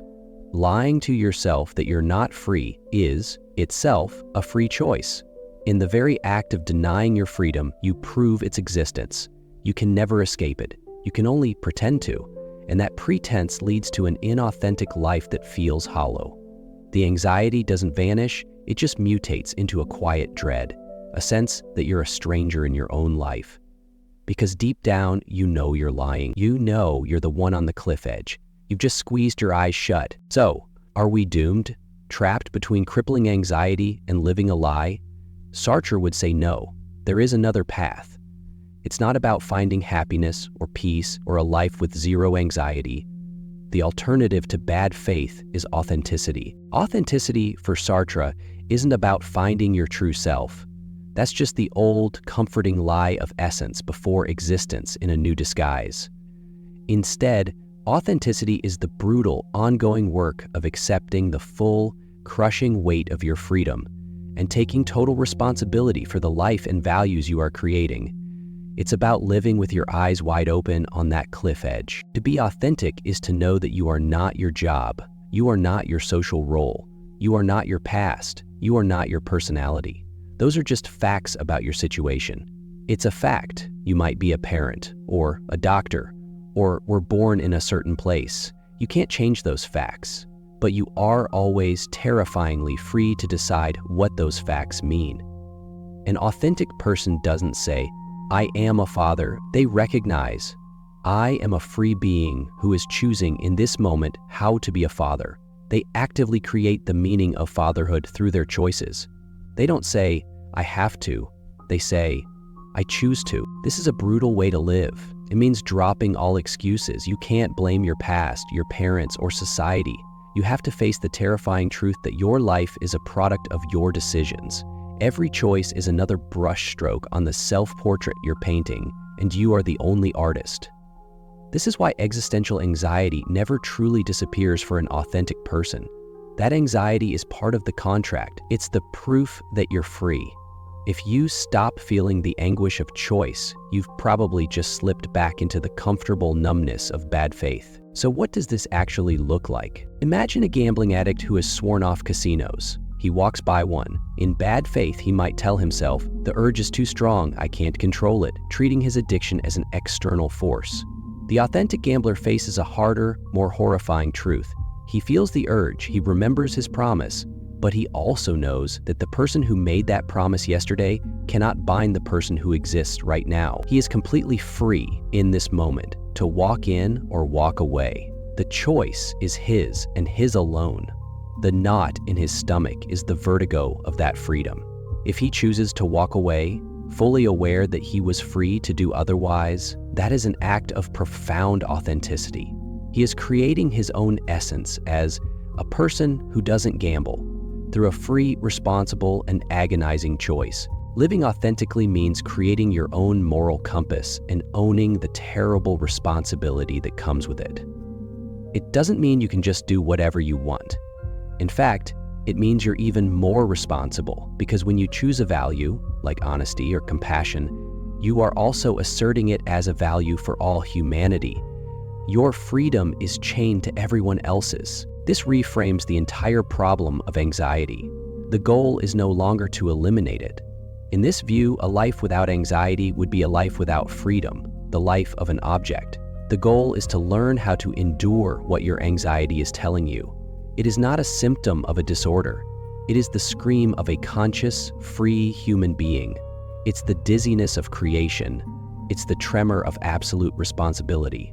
It's the signal that you are face to face with the most fundamental and terrifying truth about yourself. You are the author of your own life. We started with that deep, cold dread that lurks just beneath the surface of modern life. That feeling of being crushed by choice, of being an imposter in your own skin. We're taught to see this feeling as a problem to be fixed, a storm to find shelter from. But what if, as Sartre's nightmare shows us, we've been reading the storm wrong all along? What if that anxiety isn't the problem, but a vital, terrifying signal? What existentialism reveals is that our anxiety is the vertigo of our own freedom.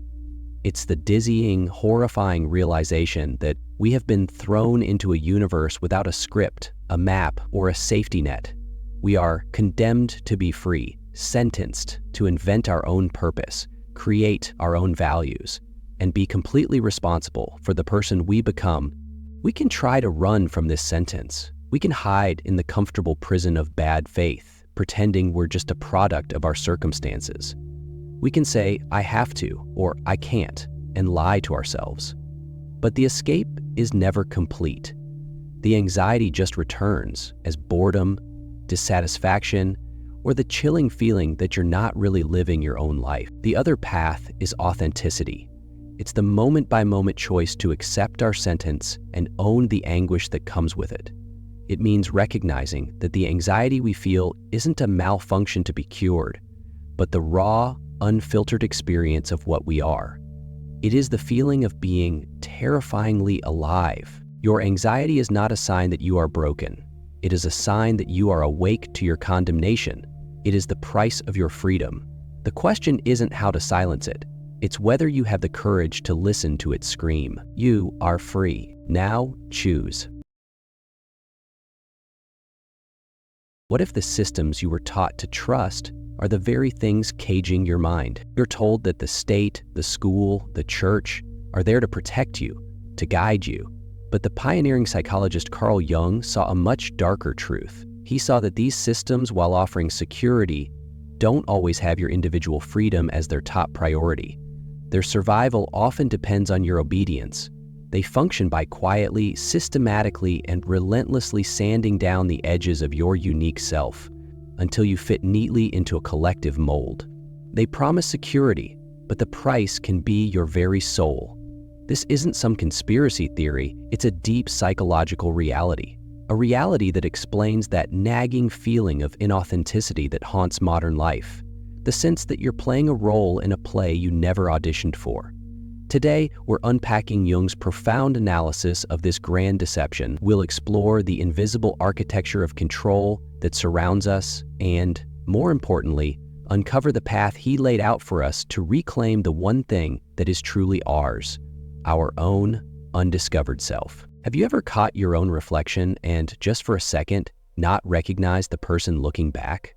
Or have you been in a conversation, saying all the right things, nodding at the right times, but feeling a hollow disconnect, as if the real you is somewhere far away just watching this stranger speak?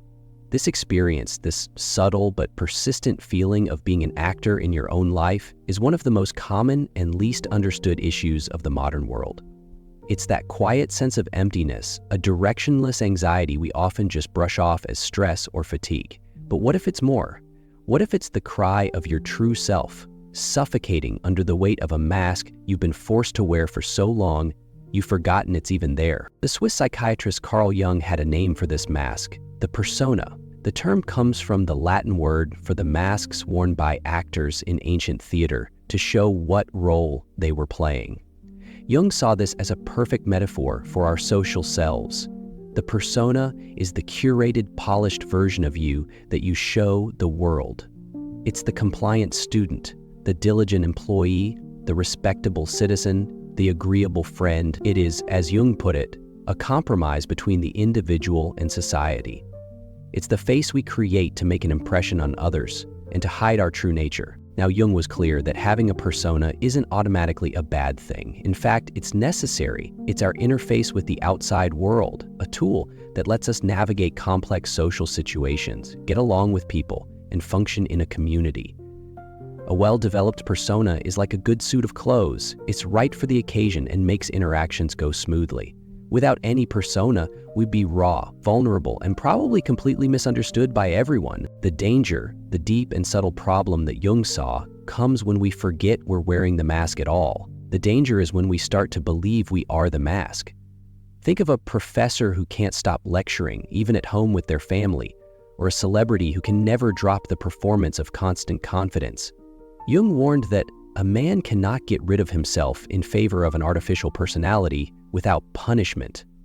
This is the great deception. Society doesn't just ask you to wear a mask, it rewards you for it. From our earliest days, we're trained to shape our persona. Our parents, teachers, and friends teach us which parts of our personality are acceptable and which aren't. We get rewarded for being polite, quiet, getting good grades, and following the rules.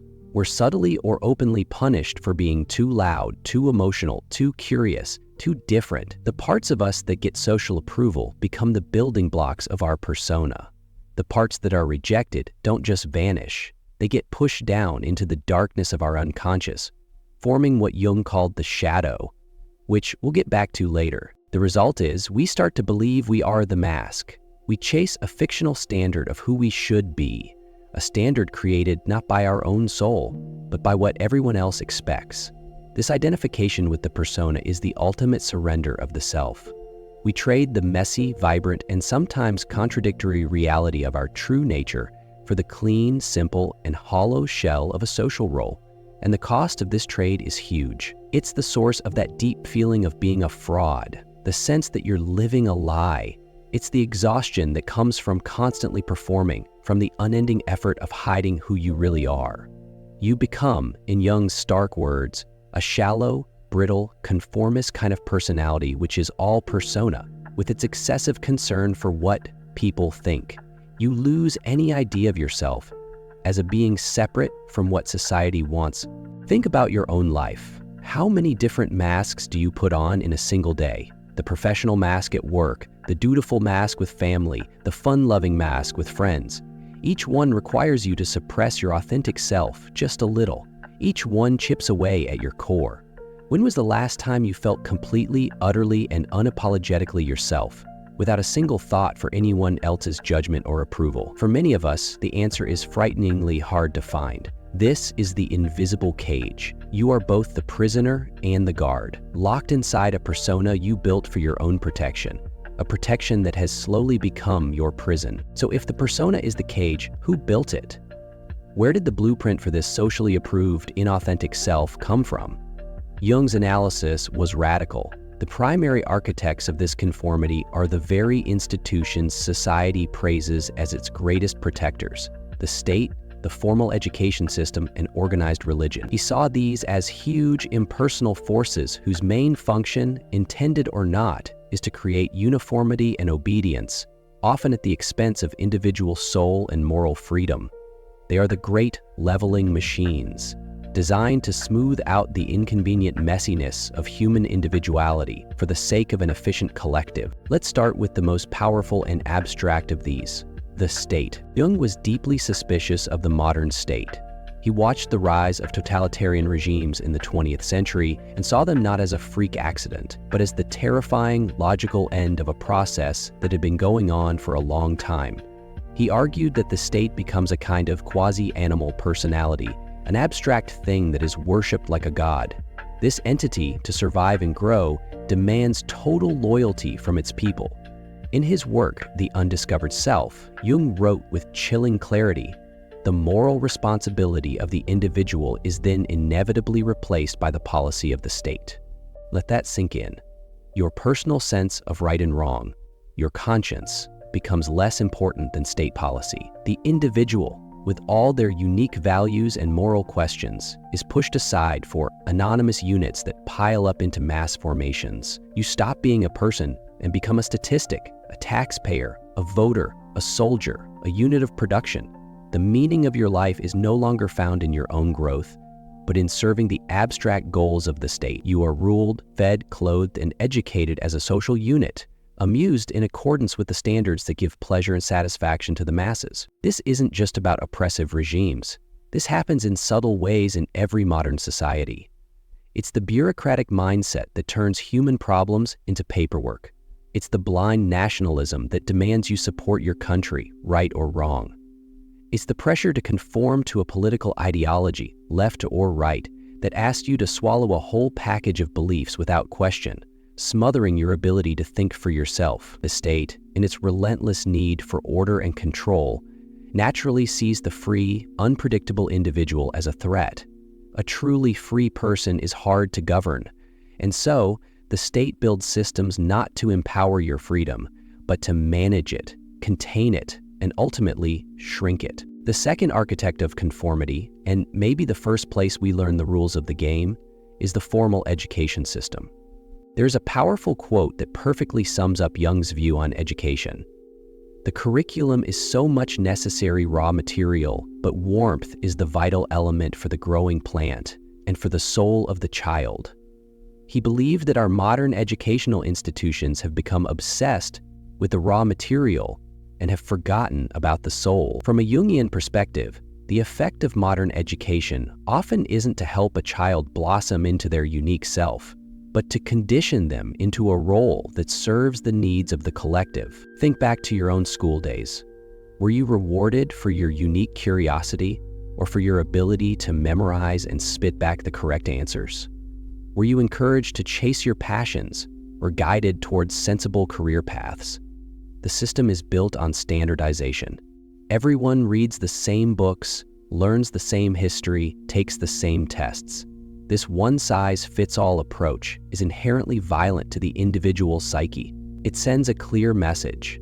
Your personal interests and your unique way of seeing the world are less important than your ability to fit into the established curriculum. The very structure of the classroom teaches obedience. Sit still, be quiet, raise your hand, don't question the textbook.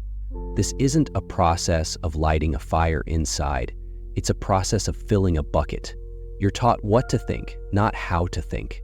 Any deviation, the kid who's too energetic, who asks too many why questions, who'd rather draw than do math, is often labeled a problem to be fixed. They get diagnosed, disciplined, and medicated until they fit the mold. The system doesn't expand for the child. The child has to shrink for the system. This way, school becomes the main training ground for the persona. It's where we learn to suppress our true selves in exchange for approval and good grades, setting a pattern for the rest of our lives. The third great architect is organized religion. It's really important to know that Jung was not anti-spiritual. Just the opposite. He believed a connection to the spiritual side of life was essential for psychological wholeness. He saw the human psyche as naturally religious, but he drew a very sharp line between direct religious experience, a personal inner encounter with the divine, and religion, the institution, the rules, the dogma. Jung argued that organized religions have often become systems that block this direct experience rather than help it happen. They offer a pre-packaged set of beliefs, rituals, and moral codes handed down from on high.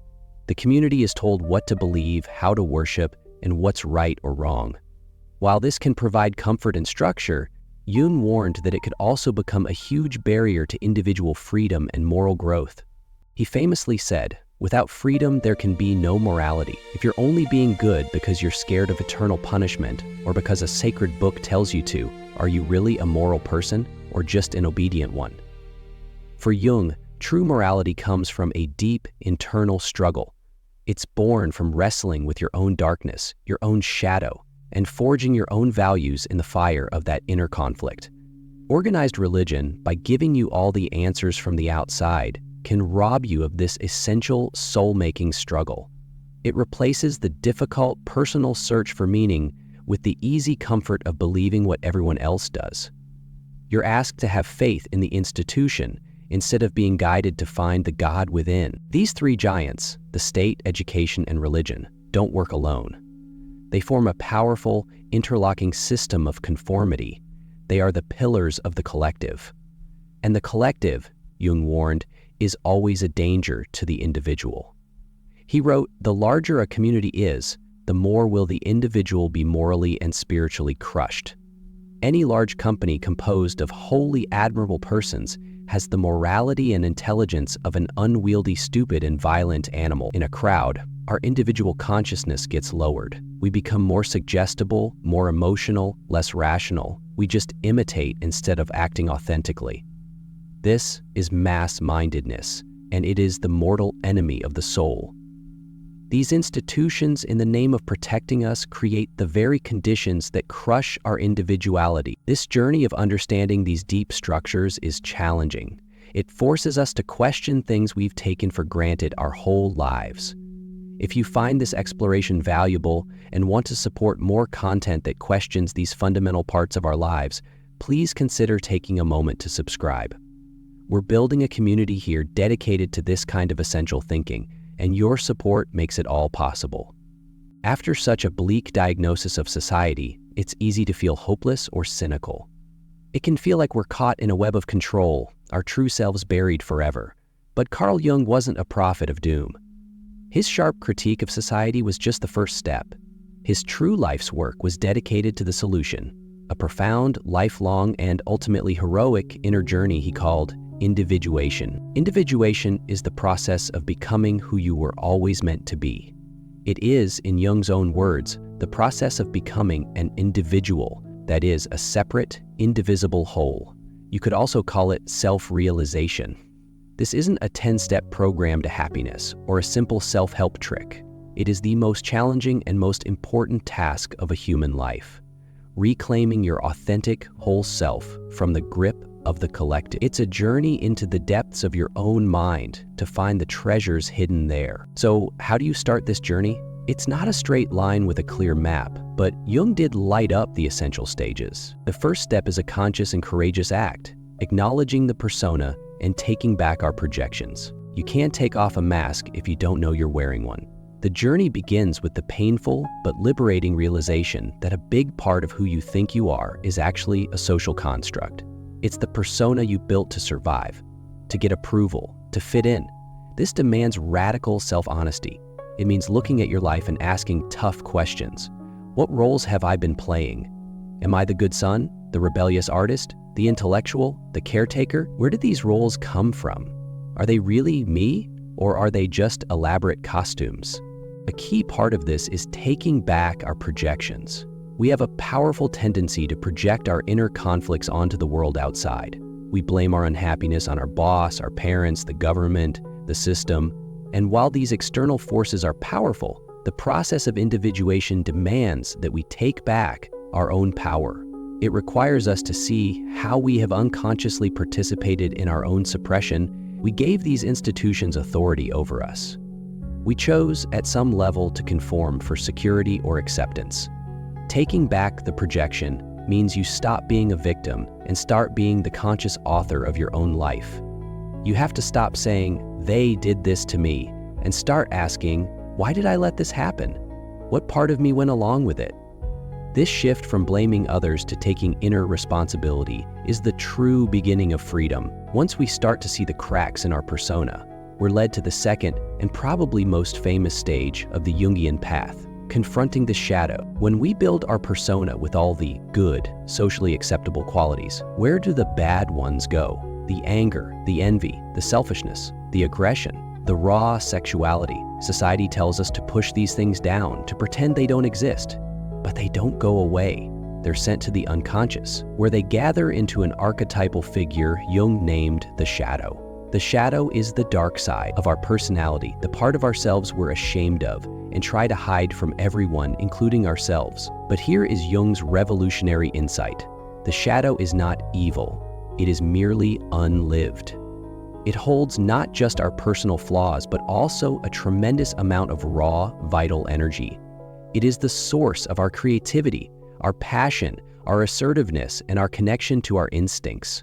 To deny the shadow is to live a half-life, cut off from your own power. People who are too identified with their good persona often feel weak and lifeless. That's because their life force is locked away in the shadow's dungeon. Think of the child who was told she was too bossy. She may have repressed her natural leadership skills, which now live in her shadow. As an adult, she may be overly passive and unable to state her own needs. Or think of the boy told that boys don't cry. He may have pushed down his sensitivity and capacity for deep feeling, and as a man, he may feel emotionally disconnected, unable to form close relationships. These repressed qualities are the gold in the shadow. Confronting the shadow means turning around and facing the parts of yourself you've run from your whole life. It means making the darkness conscious. It involves admitting to your capacity for anger, your moments of jealousy, your selfish desires, without judging yourself for them. This is terrifying work. As Jung said, the most terrifying thing is to accept oneself completely, but it's also the only way to become whole. By integrating the shadow, you don't become a bad person. You become a real person. You reclaim the energy you pushed away, and in doing so, you become more grounded, more authentic, and ironically, more morally strong. Because your goodness is no longer based on a naive denial of your darkness, but on a conscious choice made in full knowledge of it. This brave inner work leads to the third and ultimate stage, developing your inner authority and connecting with the self. As you dismantle the persona and integrate the shadow, something remarkable starts to happen. You're no longer looking outside of yourself for validation. You're no longer governed by the shoulds and oughts from society. You begin to grow an inner center of gravity, a moral and psychological compass that is your own. This is the goal of individuation, to move from being externally referenced to being internally referenced. Jung called the archetype of this inner center the self. The self is not the ego, the I of our daily awareness. The self is the archetype of wholeness, the totality of your psyche, both conscious and unconscious. It is the organizing principle inside you that has been trying to guide you toward wholeness your entire life, often through dreams, symbols, and coincidences. The voice of the self is often quiet, drowned out by the noise of the external world and the demands of the persona. The work of individuation is the work of learning to listen to this inner voice. This doesn't mean becoming selfish or cutting yourself off from the world. In fact, Jung argued the opposite. He said, individuation does not shut one out from the world, but gathers the world to itself. When you connect with your true self, you can engage with society more authentically and effectively. Your relationships become deeper because they are no longer mask-to-mask transactions, but genuine connections. Your work becomes more meaningful because it flows from your true calling, not from a desire for status or security. You become a true individual, standing on your own 2 feet, and this, paradoxically, allows you to form more intense and broader collective relationships. This is the ultimate freedom. It is not an outer freedom from rules or laws, but an inner freedom. As Jung wrote, our freedom does not lie outside us, but within us. One can be bound outside, and yet one will still feel free, since one has burst inner bonds. You are free from the need for approval. You are free from the fear of judgment. You are free from the tyranny of the collective, because you have discovered the kingdom within. This isn't a destination you arrive at, but a continuous, lifelong process. It is the quiet, courageous, and sacred work of becoming who you are. We began with a question: what if the systems meant to protect you are actually caging you? We've walked through Carl Jung's profound answer, from the invisible mask of the persona we all wear, to the institutional architects, the state, education, and organized religion that encourage our conformity. We've seen how their promise of security can be a gilded trap designed to tame the wild, unpredictable nature of the human spirit for the sake of the collective machine. The result is a silent epidemic of inauthenticity, a world full of people who feel like strangers in their own lives. But we've also seen that there is a way out, not a violent revolution or a retreat from society, but a quiet, internal one. The path of individuation is Jung's great gift to a world lost in the noise of the masses. It's a call to start the most sacred journey of all, the journey inward. It's the courageous work of looking in the mirror, past the mask you show the world, and asking, who am I really? It's the difficult work of facing your own shadow, of embracing the parts of yourself you were taught to hate and reclaiming the power hidden there. And it's the ultimate work of discovering your own inner authority, the indestructible center of your being that Jung called the self. This path isn't easy. There are no shortcuts. It asks us to stop doing, as Jung said, anything, no matter how absurd, to avoid facing our own souls. It requires us to choose consciousness over comfort and authenticity over approval.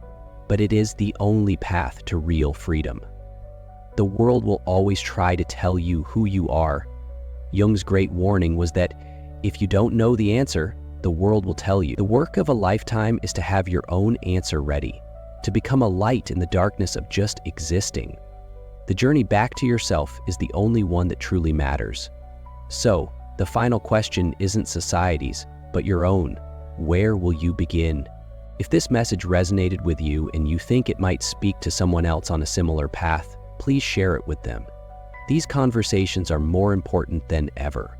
For more deep dives into ideas that help us navigate the modern world, make sure to subscribe and hit the notification bell so you don't miss our future explorations. And now, I invite you to leave a comment below.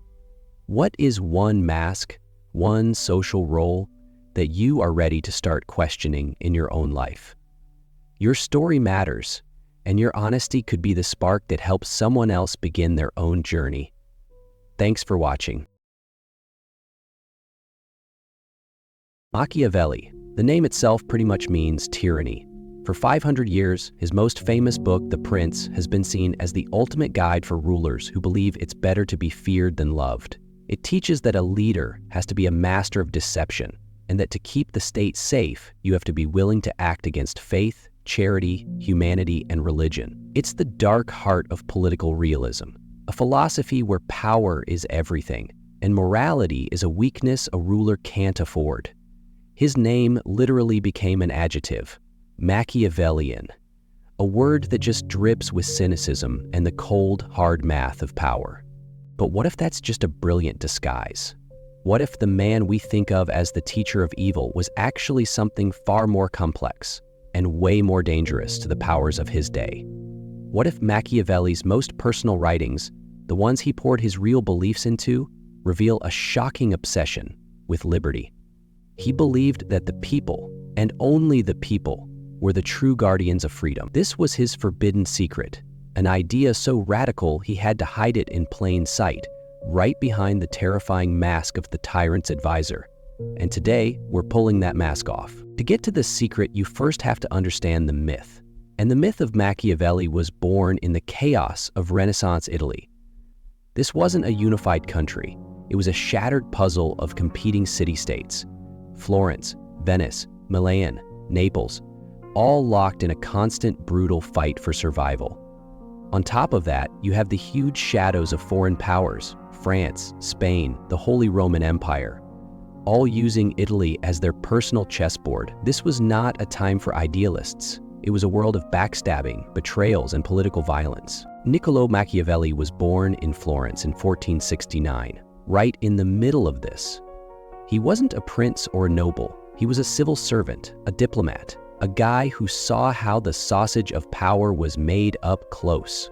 For 15 years, he served the Florentine Republic, a short-lived experiment in popular government. He then watched as it was crushed when the powerful Medici family swept back into power in 1512. Machiavelli, a loyal servant of the now-dead Republic, was thrown out, arrested, and tortured. It was from this exile, stripped of his career and his purpose, that he wrote his most infamous work, The Prince. The Prince isn't some grand philosophical text. It's a short, sharp, how-to guide. In a lot of ways, it was a desperate job application written for the very same Medici rulers who'd just destroyed his life. In it, Machiavelli says he's going to ignore fantasies and talk about how things really are. He writes, "There is such a gap between how one lives and how one should live, that he who neglects what is being done for what should be done will learn his destruction rather than his preservation."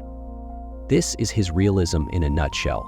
He tossed out the old philosophies about perfect republics that never existed and decided to look at how power actually works. And what was this effectual truth of power?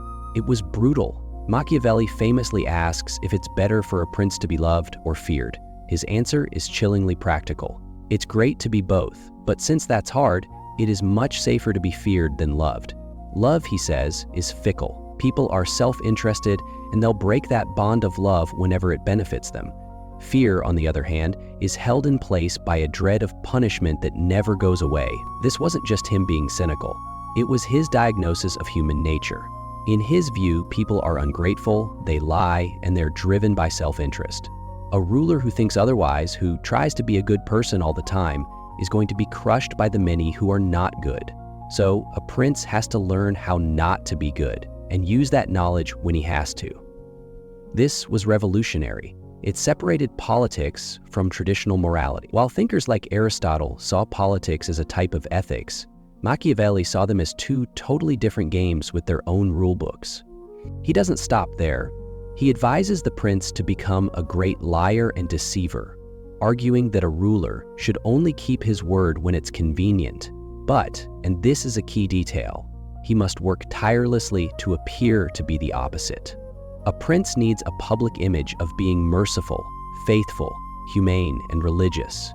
He understood, 500 years ago, that politics is theater. Perception is just as important as reality, if not more so. This advice hits its terrifying peak when he talks about cruelty.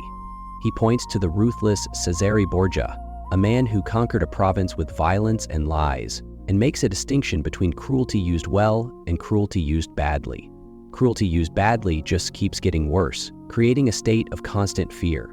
Cruelty used well, he argues, is done all at once, a single surgical strike to secure the state. The shock is huge, but it's over quickly. The people slowly forget, and the prince can start to win them over. It's a horrifying political calculation, but it's grounded in his core belief.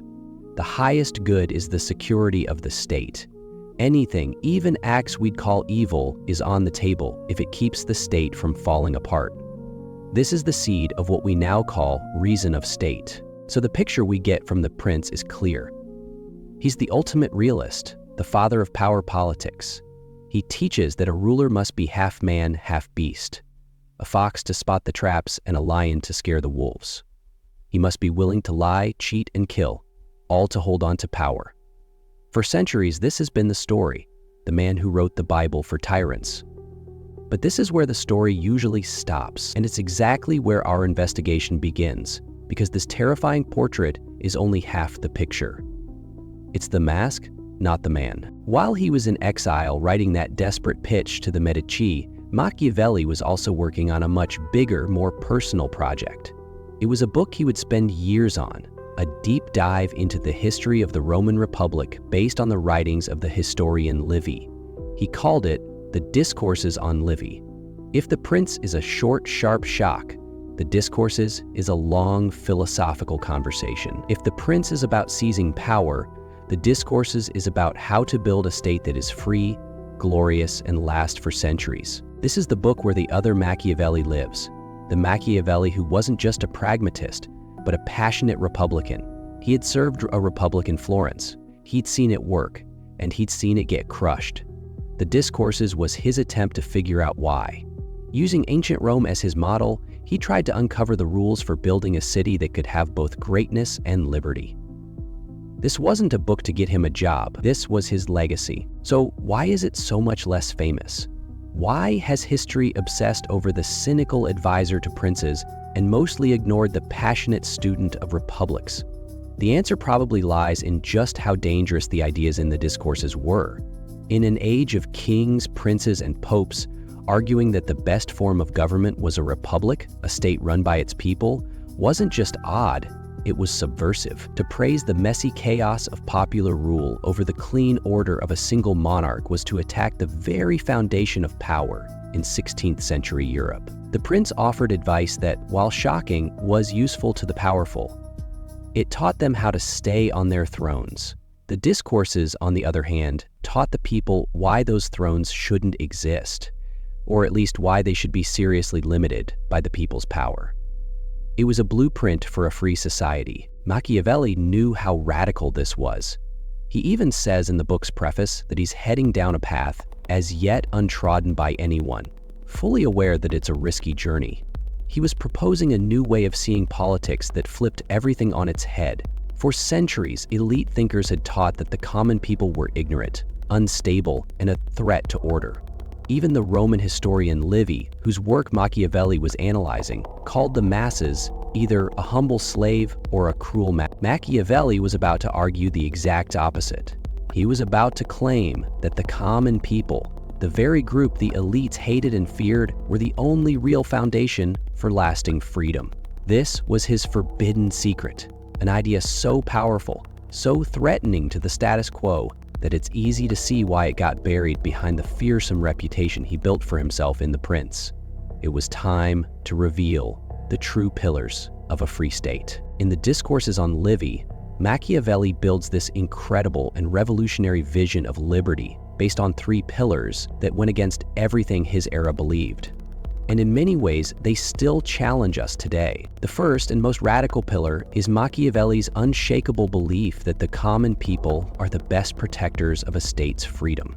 This was a direct shot at the prejudice of the elites. The conventional wisdom was that the nobles, the great as he called them, were wiser and better suited to run things. Machiavelli saw right through this. He starts by looking at what drives the 2 main groups in any society. The great, he argues, have a powerful desire to dominate the people. Their ambition is endless.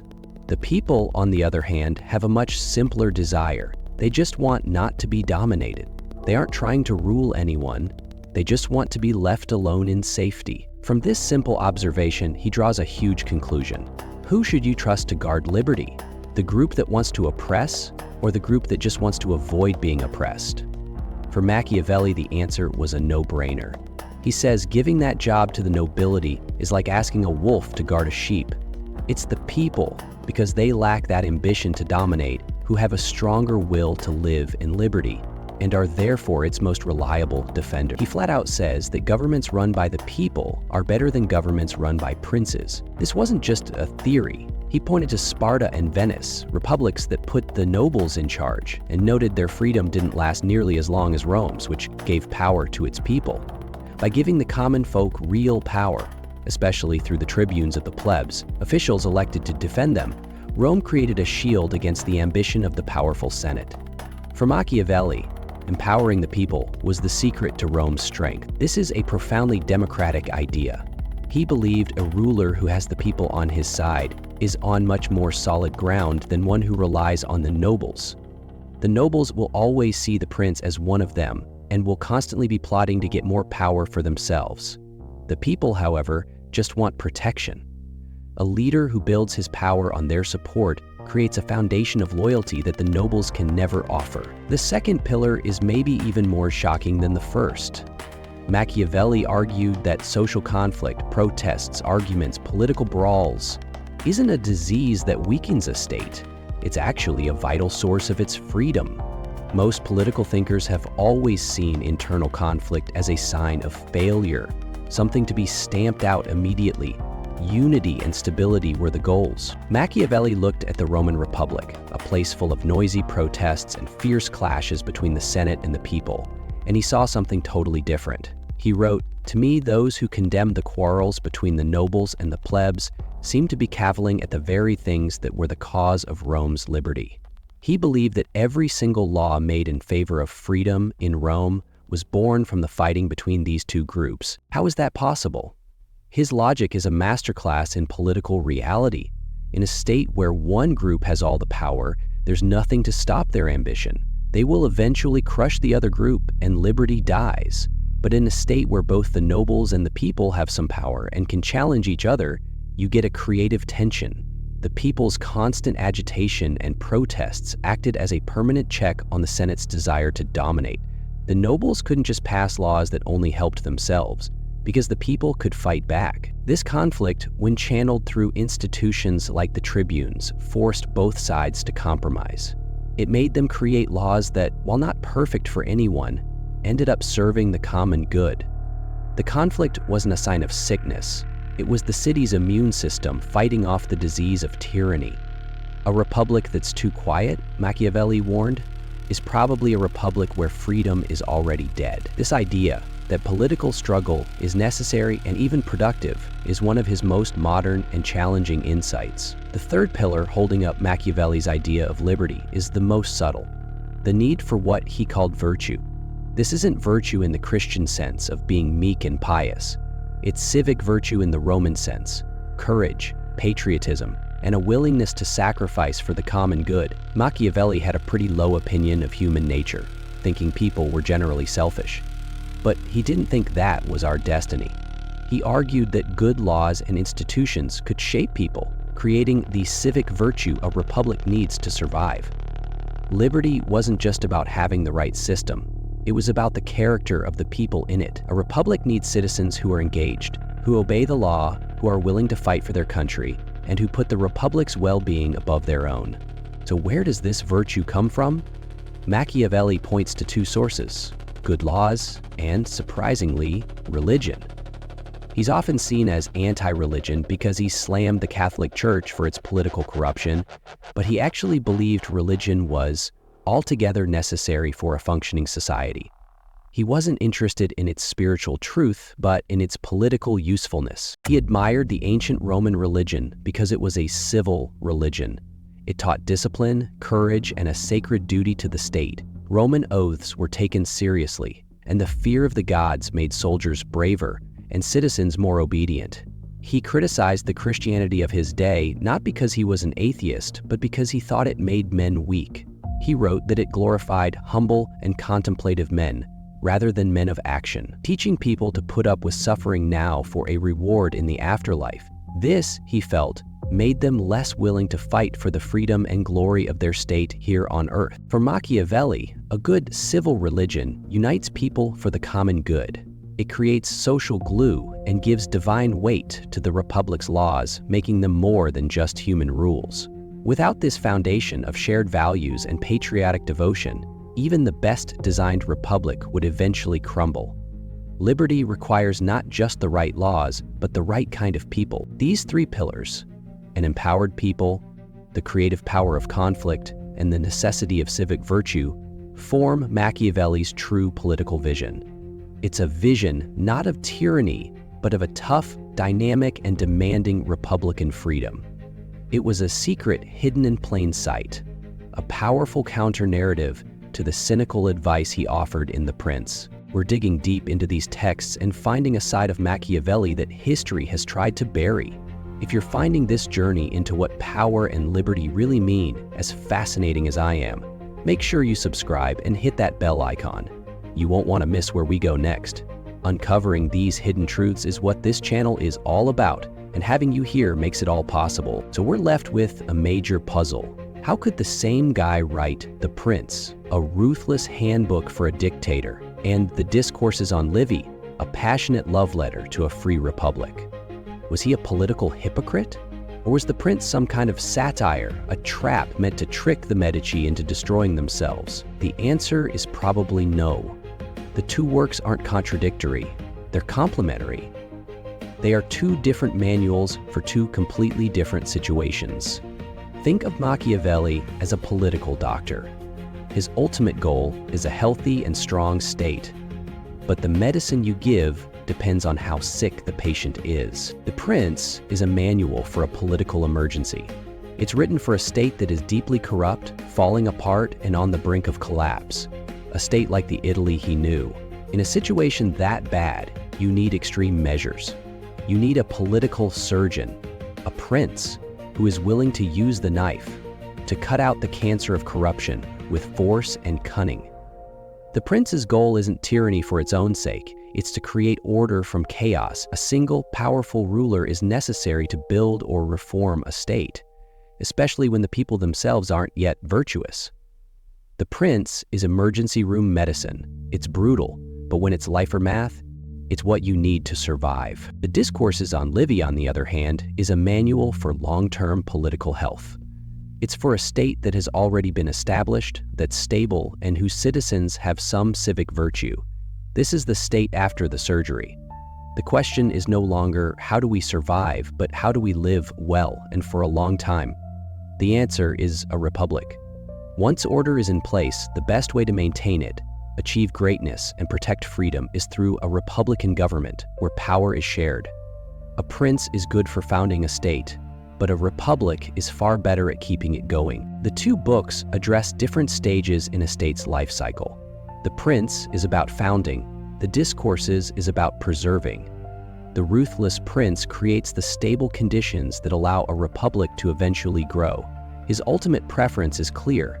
He writes that it is not individual good but common good that makes cities great, and that governments by the people are better than those by princes. He knew that liberty is the engine of greatness. Free cities, where citizens are their own masters, are the ones that become powerful and wealthy. Tyrannies just stagnate. So Machiavelli wasn't Machiavellian in that simple, evil way. He was a political realist through and through, but his realism served a higher purpose. He was a patriot who was heartbroken by Italy's weakness and dreamed of a strong, unified, and free state. He just understood that getting there required different tools for different times. When you're facing chaos, you need the lion and the fox of the prince. When you're maintaining an ordered freedom, you need the wise institutions and virtuous citizens of the Discourses. For 500 years, the world has been haunted by the ghost of Machiavelli, the shadowy figure whispering amoral advice into the ears of tyrants. But that's a caricature. It's a mask that hides a far more profound and challenging thinker. The man who wrote The Prince also wrote the Discourses, and in those pages he revealed his forbidden secret, a deep, passionate belief in the power of republican liberty. He taught us that real freedom isn't a gift from the powerful. It's won and defended by the people themselves. He showed us that the people, with their simple desire not to be crushed, are the best guardians of a free state. He argued that a healthy society isn't quiet and orderly, but one that is noisy with the channeled conflict of its citizens, always forging better laws in the fire of dissent. And he reminded us that systems aren't enough. Freedom requires a citizenry armed with civic virtue, a patriotic devotion to the common good that has to be actively built. He wasn't a teacher of evil, he was a teacher of reality. He showed us the brutal mechanics of power, not so we would worship them, but so we could understand and control them. He showed us the two faces of politics, the brutal necessities of survival and the glorious possibilities of liberty. His ultimate goal, it seems, was always the latter. The puzzle of Machiavelli isn't a contradiction. It's a reflection of the eternal dilemma of politics itself, the constant, difficult struggle between order and freedom, security and liberty, the ambition of the few and the rights of the many. His forbidden secret is that these forces aren't just opposites, they're tangled together. Sometimes, to protect liberty for the long haul, you have to understand the harsh logic of power in the short term. To really read Machiavelli is to look at the unvarnished truth of the political world. It's a world where high ideals aren't enough, where good intentions can lead to disaster, and where liberty is not our natural state, but a difficult, fragile, and magnificent human achievement that has to be fought for and protected by every single generation. That is his enduring and most important secret. You feel trapped. It's a quiet feeling, isn't it? Not some dramatic movie-style prison, but a slow, creeping constriction. It's the feeling of the alarm clock on Monday morning yanking you from a dream of another life into the reality of this one. It's the weight of the job you have to keep because the bills have to be paid. It's the endless flood of emails, the phone buzzing with notifications, the relentless pull of modern life in 1,000 different directions until you feel like you're not even the one steering anymore. You feel trapped by what other people expect, by the carefully polished lives on social media that make your own feel less than. You're trapped by the mortgage, the car payment, the student loans, handcuffs that might be golden but feel just as heavy as iron. You keep telling yourself that freedom is just around the corner. If I just get that promotion, you think. If I just make more money. If I go on that vacation. If I find the right person. Then I'll be free. You dream of a different life. A life with more space, more quiet, more control. A life where you're the author of your own days. But what if I told you that this whole chase, this frantic search for an outside key to unlock an inside feeling, is the very thing keeping you in chains? What if a 2,000-year-old secret from a Roman Empire, a man who ruled one of the largest empires in history, could show you that the key to real freedom isn't out there, but inside your own mind? We are a culture obsessed with external freedom. We measure it by our bank account, our job title, our relationship status, the number of stamps in our passport. We've been sold a very convincing story that freedom is something you acquire. It's a product you can buy, a destination you can reach, a status you can achieve. So we hustle, we grind, we sacrifice our sleep, our peace, our present moments, all for a future promise of liberation. We work jobs we dislike to buy things we don't need, to impress people we don't even like. We scroll through pictures of people living their best lives on yachts and mountaintops, and a voice inside whispers, "That's freedom. Why don't I have that?" The problem is, it's a mirage. It's a horizon that just keeps moving further away. You get the promotion, and with it comes more responsibility, longer hours, and a whole new kind of stress. You get the bigger house, and with it comes a bigger mortgage, more things to fix, and more to worry about. You go on that 2-week vacation, and it's amazing, but the feeling of freedom vanishes the second you step back into your old routine. Why? Why do these outside achievements fail to give us the lasting freedom we're so desperate for? It's because we've got the whole idea of freedom backward. We think our feelings of being trapped are caused by our circumstances, our job, our debt, our relationships. So we figure changing those circumstances will set us free. But we miss the deeper truth.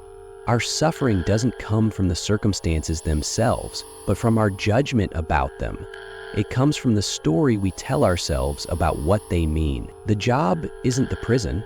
The prison is the belief that this job is a soul-crushing dead end I'm stuck in forever. The bills aren't the chains. The chains are the thought that I'll never get out from under this weight, and my life is defined by this struggle. We aren't trapped by the world, but by our thoughts about the world. And as long as we keep searching for an external key, we will stay locked inside a prison we built ourselves. This isn't some modern self-help idea.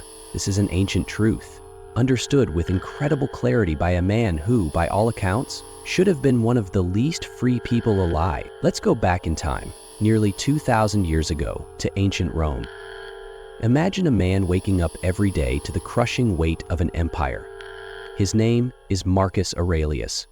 He's the emperor of Rome, the last of the 5 good emperors. And don't let the title emperor fool you into thinking his life was easy. His reign was filled with almost constant war on the empire's borders. He dealt with political plots and betrayals from his closest allies. He lived through a devastating pandemic, the Antonine Plague, that killed millions of his people. He suffered immense personal loss, burying many of his own children. If anyone had a right to feel trapped and overwhelmed by things he couldn't control, it was him. The fate of tens of millions rested on his shoulders. He was surrounded by difficult, treacherous, and ungrateful people. Yet, in the quiet, pre-dawn hours in his military tent, he wasn't writing about his despair. He wasn't journaling about the wars or the plague. He was writing to himself. He wrote what we now know as the Meditations, a private journal for finding peace and freedom right in the middle of chaos. This wasn't a book meant for anyone else to read. It was a series of personal reminders, spiritual exercises to strengthen his own mind. And inside these notes lies the ultimate secret. the key to the only freedom that really matters. Marcus Aurelius realized that for all his titles, there were deep limits to his power. He couldn't control the invading tribes. He couldn't stop the plague. He couldn't control the thoughts or actions of other people, not even his own family. He saw that almost everything in life was outside of his control. For most people, this realization would lead to anxiety and a feeling of powerlessness. For Marcus, it was the key to his liberation. He understood that while he couldn't control external events, he had absolute power over one thing: his own mind, his thoughts, his judgments, his responses. He wrote, "You have power over your mind, not outside events. Realize this and you will find strength." This is the heart of his secret. True freedom isn't getting rid of external constraints, but building internal mastery.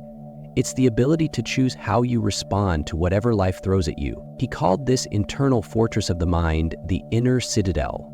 As the scholar Pierre Hadot described it, this is the soul's untouchable stronghold against the world's trials, a place of freedom that no external hardship can breach. Marcus himself put it this way: people try to get away from it all, to the country, to the beach, to the mountains, which is idiotic. You can get away from it anytime you like by going within.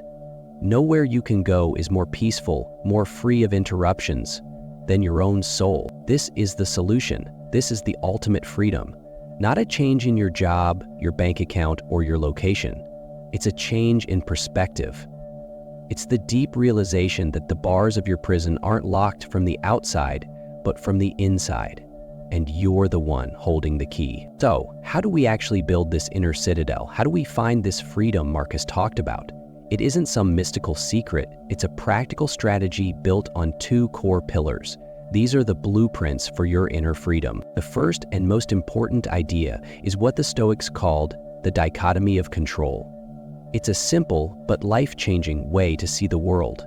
The Stoic philosopher Epictetus, who heavily influenced Marcus, put it plainly: some things are within our power while others are not. That's it. That's the whole framework. Let's break that down. What is not in our control? Almost everything. What people think of you, the person who cuts you off in traffic, whether you get laid off, the stock market, your health. You can influence it, but you don't ultimately control it. The past, the future, the weather. What other people think, say, and do is all external to you. So what is in our control? A very short but infinitely powerful list. Our judgments, our choices, our actions and reactions, the effort we decide to put in, our will, our character. Basically, everything that comes from our own mind. Modern life feels so anxious because we are constantly mixing these two up. We waste so much mental and emotional energy trying to control things we can't. We get furious at the person who cut us off, as if our anger could somehow go back in time and change their driving.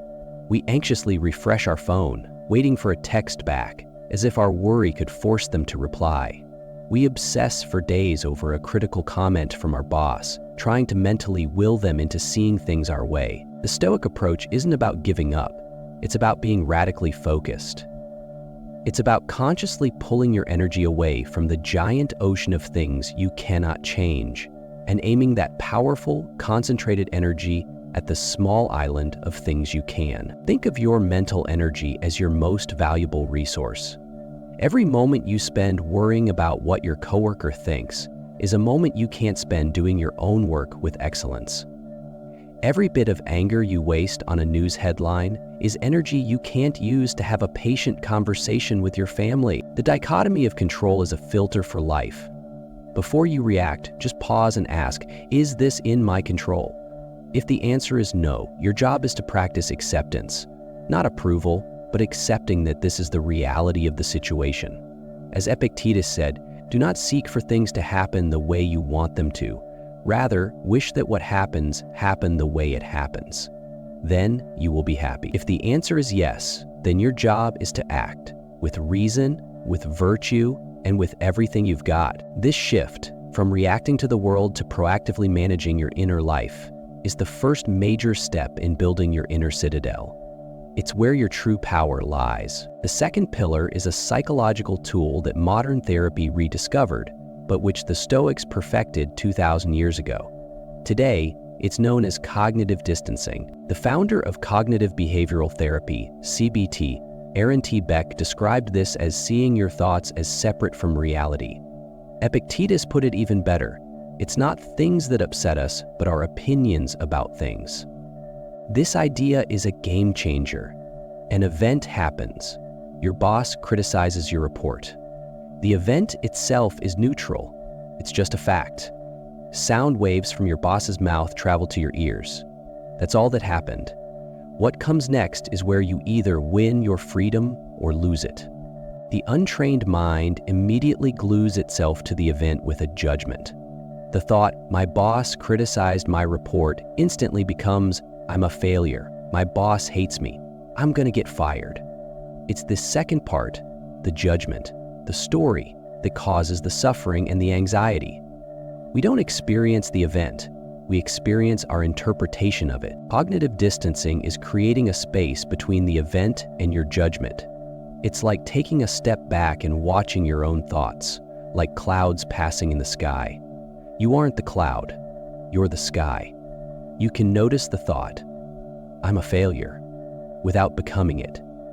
You can see it, acknowledge it, and then check if it's actually true. Marcus Aurelius would tell himself to break every event down into its objective parts, stripping away the dramatic story we add on top. Instead of, "That person insulted me and ruined my day," he'd reframe it as, "Another person made a sound. My mind interpreted it as an insult. My mind then created a feeling of anger. None of this can harm my character unless I allow it to." This might sound cold or robotic, but it's the exact opposite. It's the ultimate act of self-care. It's a circuit breaker for negativity. It lets you go from being a slave to your automatic reactions to being the architect of your responses. By mastering the dichotomy of control, you know where to focus your energy. By mastering cognitive distancing, you know how to manage that energy, so your inner world isn't wrecked by the storms of the outer world. These two pillars are the unbreachable walls of your inner citadel, the fortress where your true freedom lives. Philosophy isn't meant to be an abstract debate. It's meant to be lived. It's not enough to know the blueprints of the inner citadel. You have to pick up the tools and start building. Here are 4 practical exercises from the Stoic toolkit that you can start using today to forge your own freedom. This is a direct, practical way to use the dichotomy of control. It's a mental sorting process to bring calm to a worried mind. Right now, think about what's worrying you. Your mind is probably a tangled mess of anxieties. I want you to mentally, or even better, on a piece of paper, draw 2 circles, one inside the other. The inner circle is your circle of control. In here, you write down everything that is truly up to you.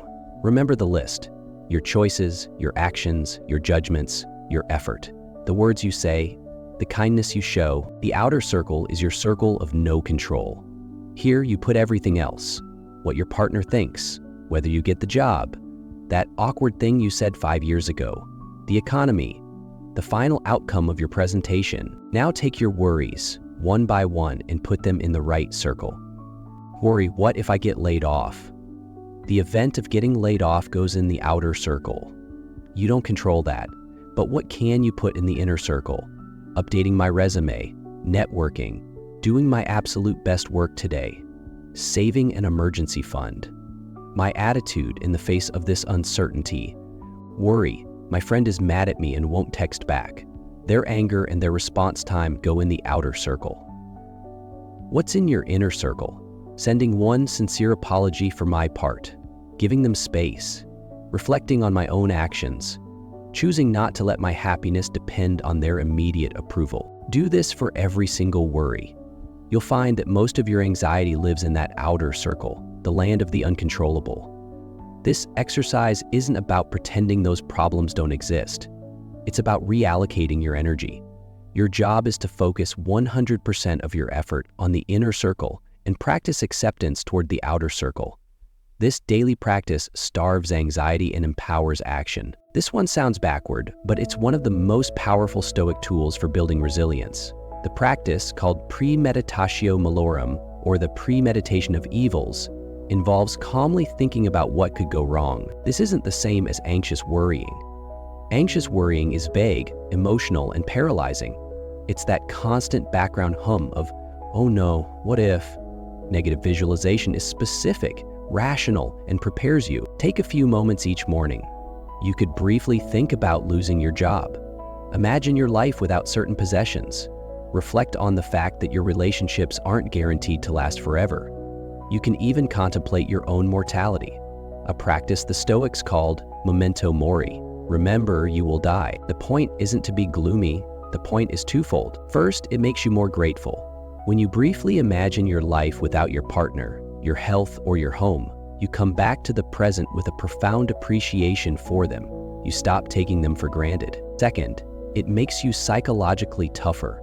By mentally rehearsing for hard times, you rob them of their power to shock you. If you've already thought about how you would handle losing your job, then if it happens, you're not starting from pure panic. You've already considered your first steps. You've already reminded yourself that you are not your job title. As Seneca said, nothing happens to the wise man against his expectation. You are reinforcing the walls of your inner citadel before the enemy even shows up. When you're stuck in a problem, it can feel like your entire world, an argument, a deadline, a money issue. It can feel all-consuming. This exercise, which Marcus Aurelius often recommended, is designed to break that spell by radically changing your perspective. Find a quiet spot, close your eyes, and start to visualize. Imagine floating up out of your chair, looking down at the room, then float higher, seeing the building, your street, your neighborhood. Keep rising, looking down on your city, a tiny patch on the map of your country. Go higher still until you see the whole continent. Then the beautiful blue and white marble of Earth, suspended in the blackness of space. Now from this vantage point, try to find your problem. Try to find the argument, the deadline, the financial worry. From up here, it's invisible. It's microscopic. Next, expand your perspective in time. Think about the billions of years before you were born and the billions that will come after you're gone. Think of all the generations of people who have lived and died, who had their own worries and heartbreaks and triumphs, now all turned to dust. The point of the view from above isn't to make you feel small, but to put your problems in their proper context. It helps you drain the drama and emotion out of everyday struggles and reminds you that most of what we worry about isn't worth the price we pay in our peace of mind. The Meditations of Marcus Aurelius is the ultimate example of this practice. His journal wasn't just a diary of events, fought barbarians today. It was tough. It was a space for him to reflect, to correct himself, and to reinforce his principles. You can do the same thing. Every evening, take 10 or 15 minutes to write. Don't just list what happened. Analyze it through a Stoic lens. Ask yourself questions like, when did I get upset or anxious today? What was the event, and what was the judgment I attached to it? Where did I forget the difference between what I can control and what I can't? Did I act with kindness and patience, even when dealing with difficult people? What flaw did I notice in someone else that I should look for in myself? How can I use today's challenges to be a better person tomorrow? This practice does two things. It gets your thoughts out of your head and onto paper, which is a relief in itself. But more importantly, it makes you an active participant in your own growth. It's the daily maintenance work on the walls of your inner citadel. It's how you make sure these ideas don't just stay ideas, but become who you are. These exercises are not one-time fixes. They are a lifelong practice. They are the training that builds the mental strength to stay free no matter what storms are raging outside. This journey into the mind is a deep one, and we've only scratched the surface. The wisdom of the Stoics is a huge well of practical guidance for living a better, stronger life. If you found this valuable and want to keep learning how ancient philosophy can solve modern problems, consider subscribing to the channel. We dig into these ideas every week, turning timeless wisdom into tools for a better life. And I'm curious, which of these exercises hits home for you the most? Let me know in the comments below. Sharing our experiences is how we all learn and grow together. We started with a feeling, the feeling of being trapped. Trapped by jobs, bills, obligations, and our own anxieties. We spend our lives looking for an escape route, thinking that freedom is a place we can get to or a thing we can own. But the ultimate secret of Marcus Aurelius, the philosopher king, is that this is a total misunderstanding of reality. Freedom is not an external condition. It is an internal choice. It's not about changing your circumstances. It's about mastering your response to them. The only freedom that truly matters is the freedom of your mind, a freedom that no one can ever take from you. You can be in a physical prison and be mentally free, or you can live in a palace and be a slave to your own thoughts. The happiness of your life, as Marcus told himself over and over, depends on the quality of your thoughts. Building your inner citadel isn't easy. It takes daily practice, watchfulness, and self-awareness. It demands that you take complete responsibility for your own mind and stop blaming the world for how you feel. But in return, it offers the greatest prize of all, tranquility, a stable, resilient peace of mind that doesn't depend on a world that is, and always will be, unpredictable and chaotic. You hold the key. The fortress is there inside you, waiting. You can retreat to it anytime you like. Realize this, and you will not only find strength, you will find the only freedom that matters. Let's end with one of the emperor's most powerful reminders to himself, a testament to the incredible power of the human spirit. Be like the cliff against which the waves continually break. It stands firm and tames the fury of the water around it. All these philosophies, Spinoza's surrender to necessity, Kant's law of reason, Nietzsche's will to power, Sartre's brutal freedom, lead to a single, unavoidable truth. No one is coming to save you. Your life is your responsibility. You cannot hide behind destiny, behind society's rules, or behind the comfort of the herd. You can only choose to accept the stories handed to you or to write your own. So stop waiting for perfect freedom. Stop waiting for the world to change. The world is what it is. The real question is, what will you do with the freedom you have right now in this messy, imperfect reality? You have the power to decide. Not in some distant future, not after you become someone else, but today, right here.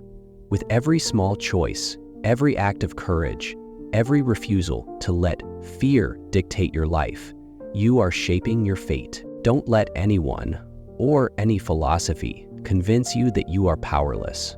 The chains are real, but so is your strength to break them or to dance in spite of them. This is your life.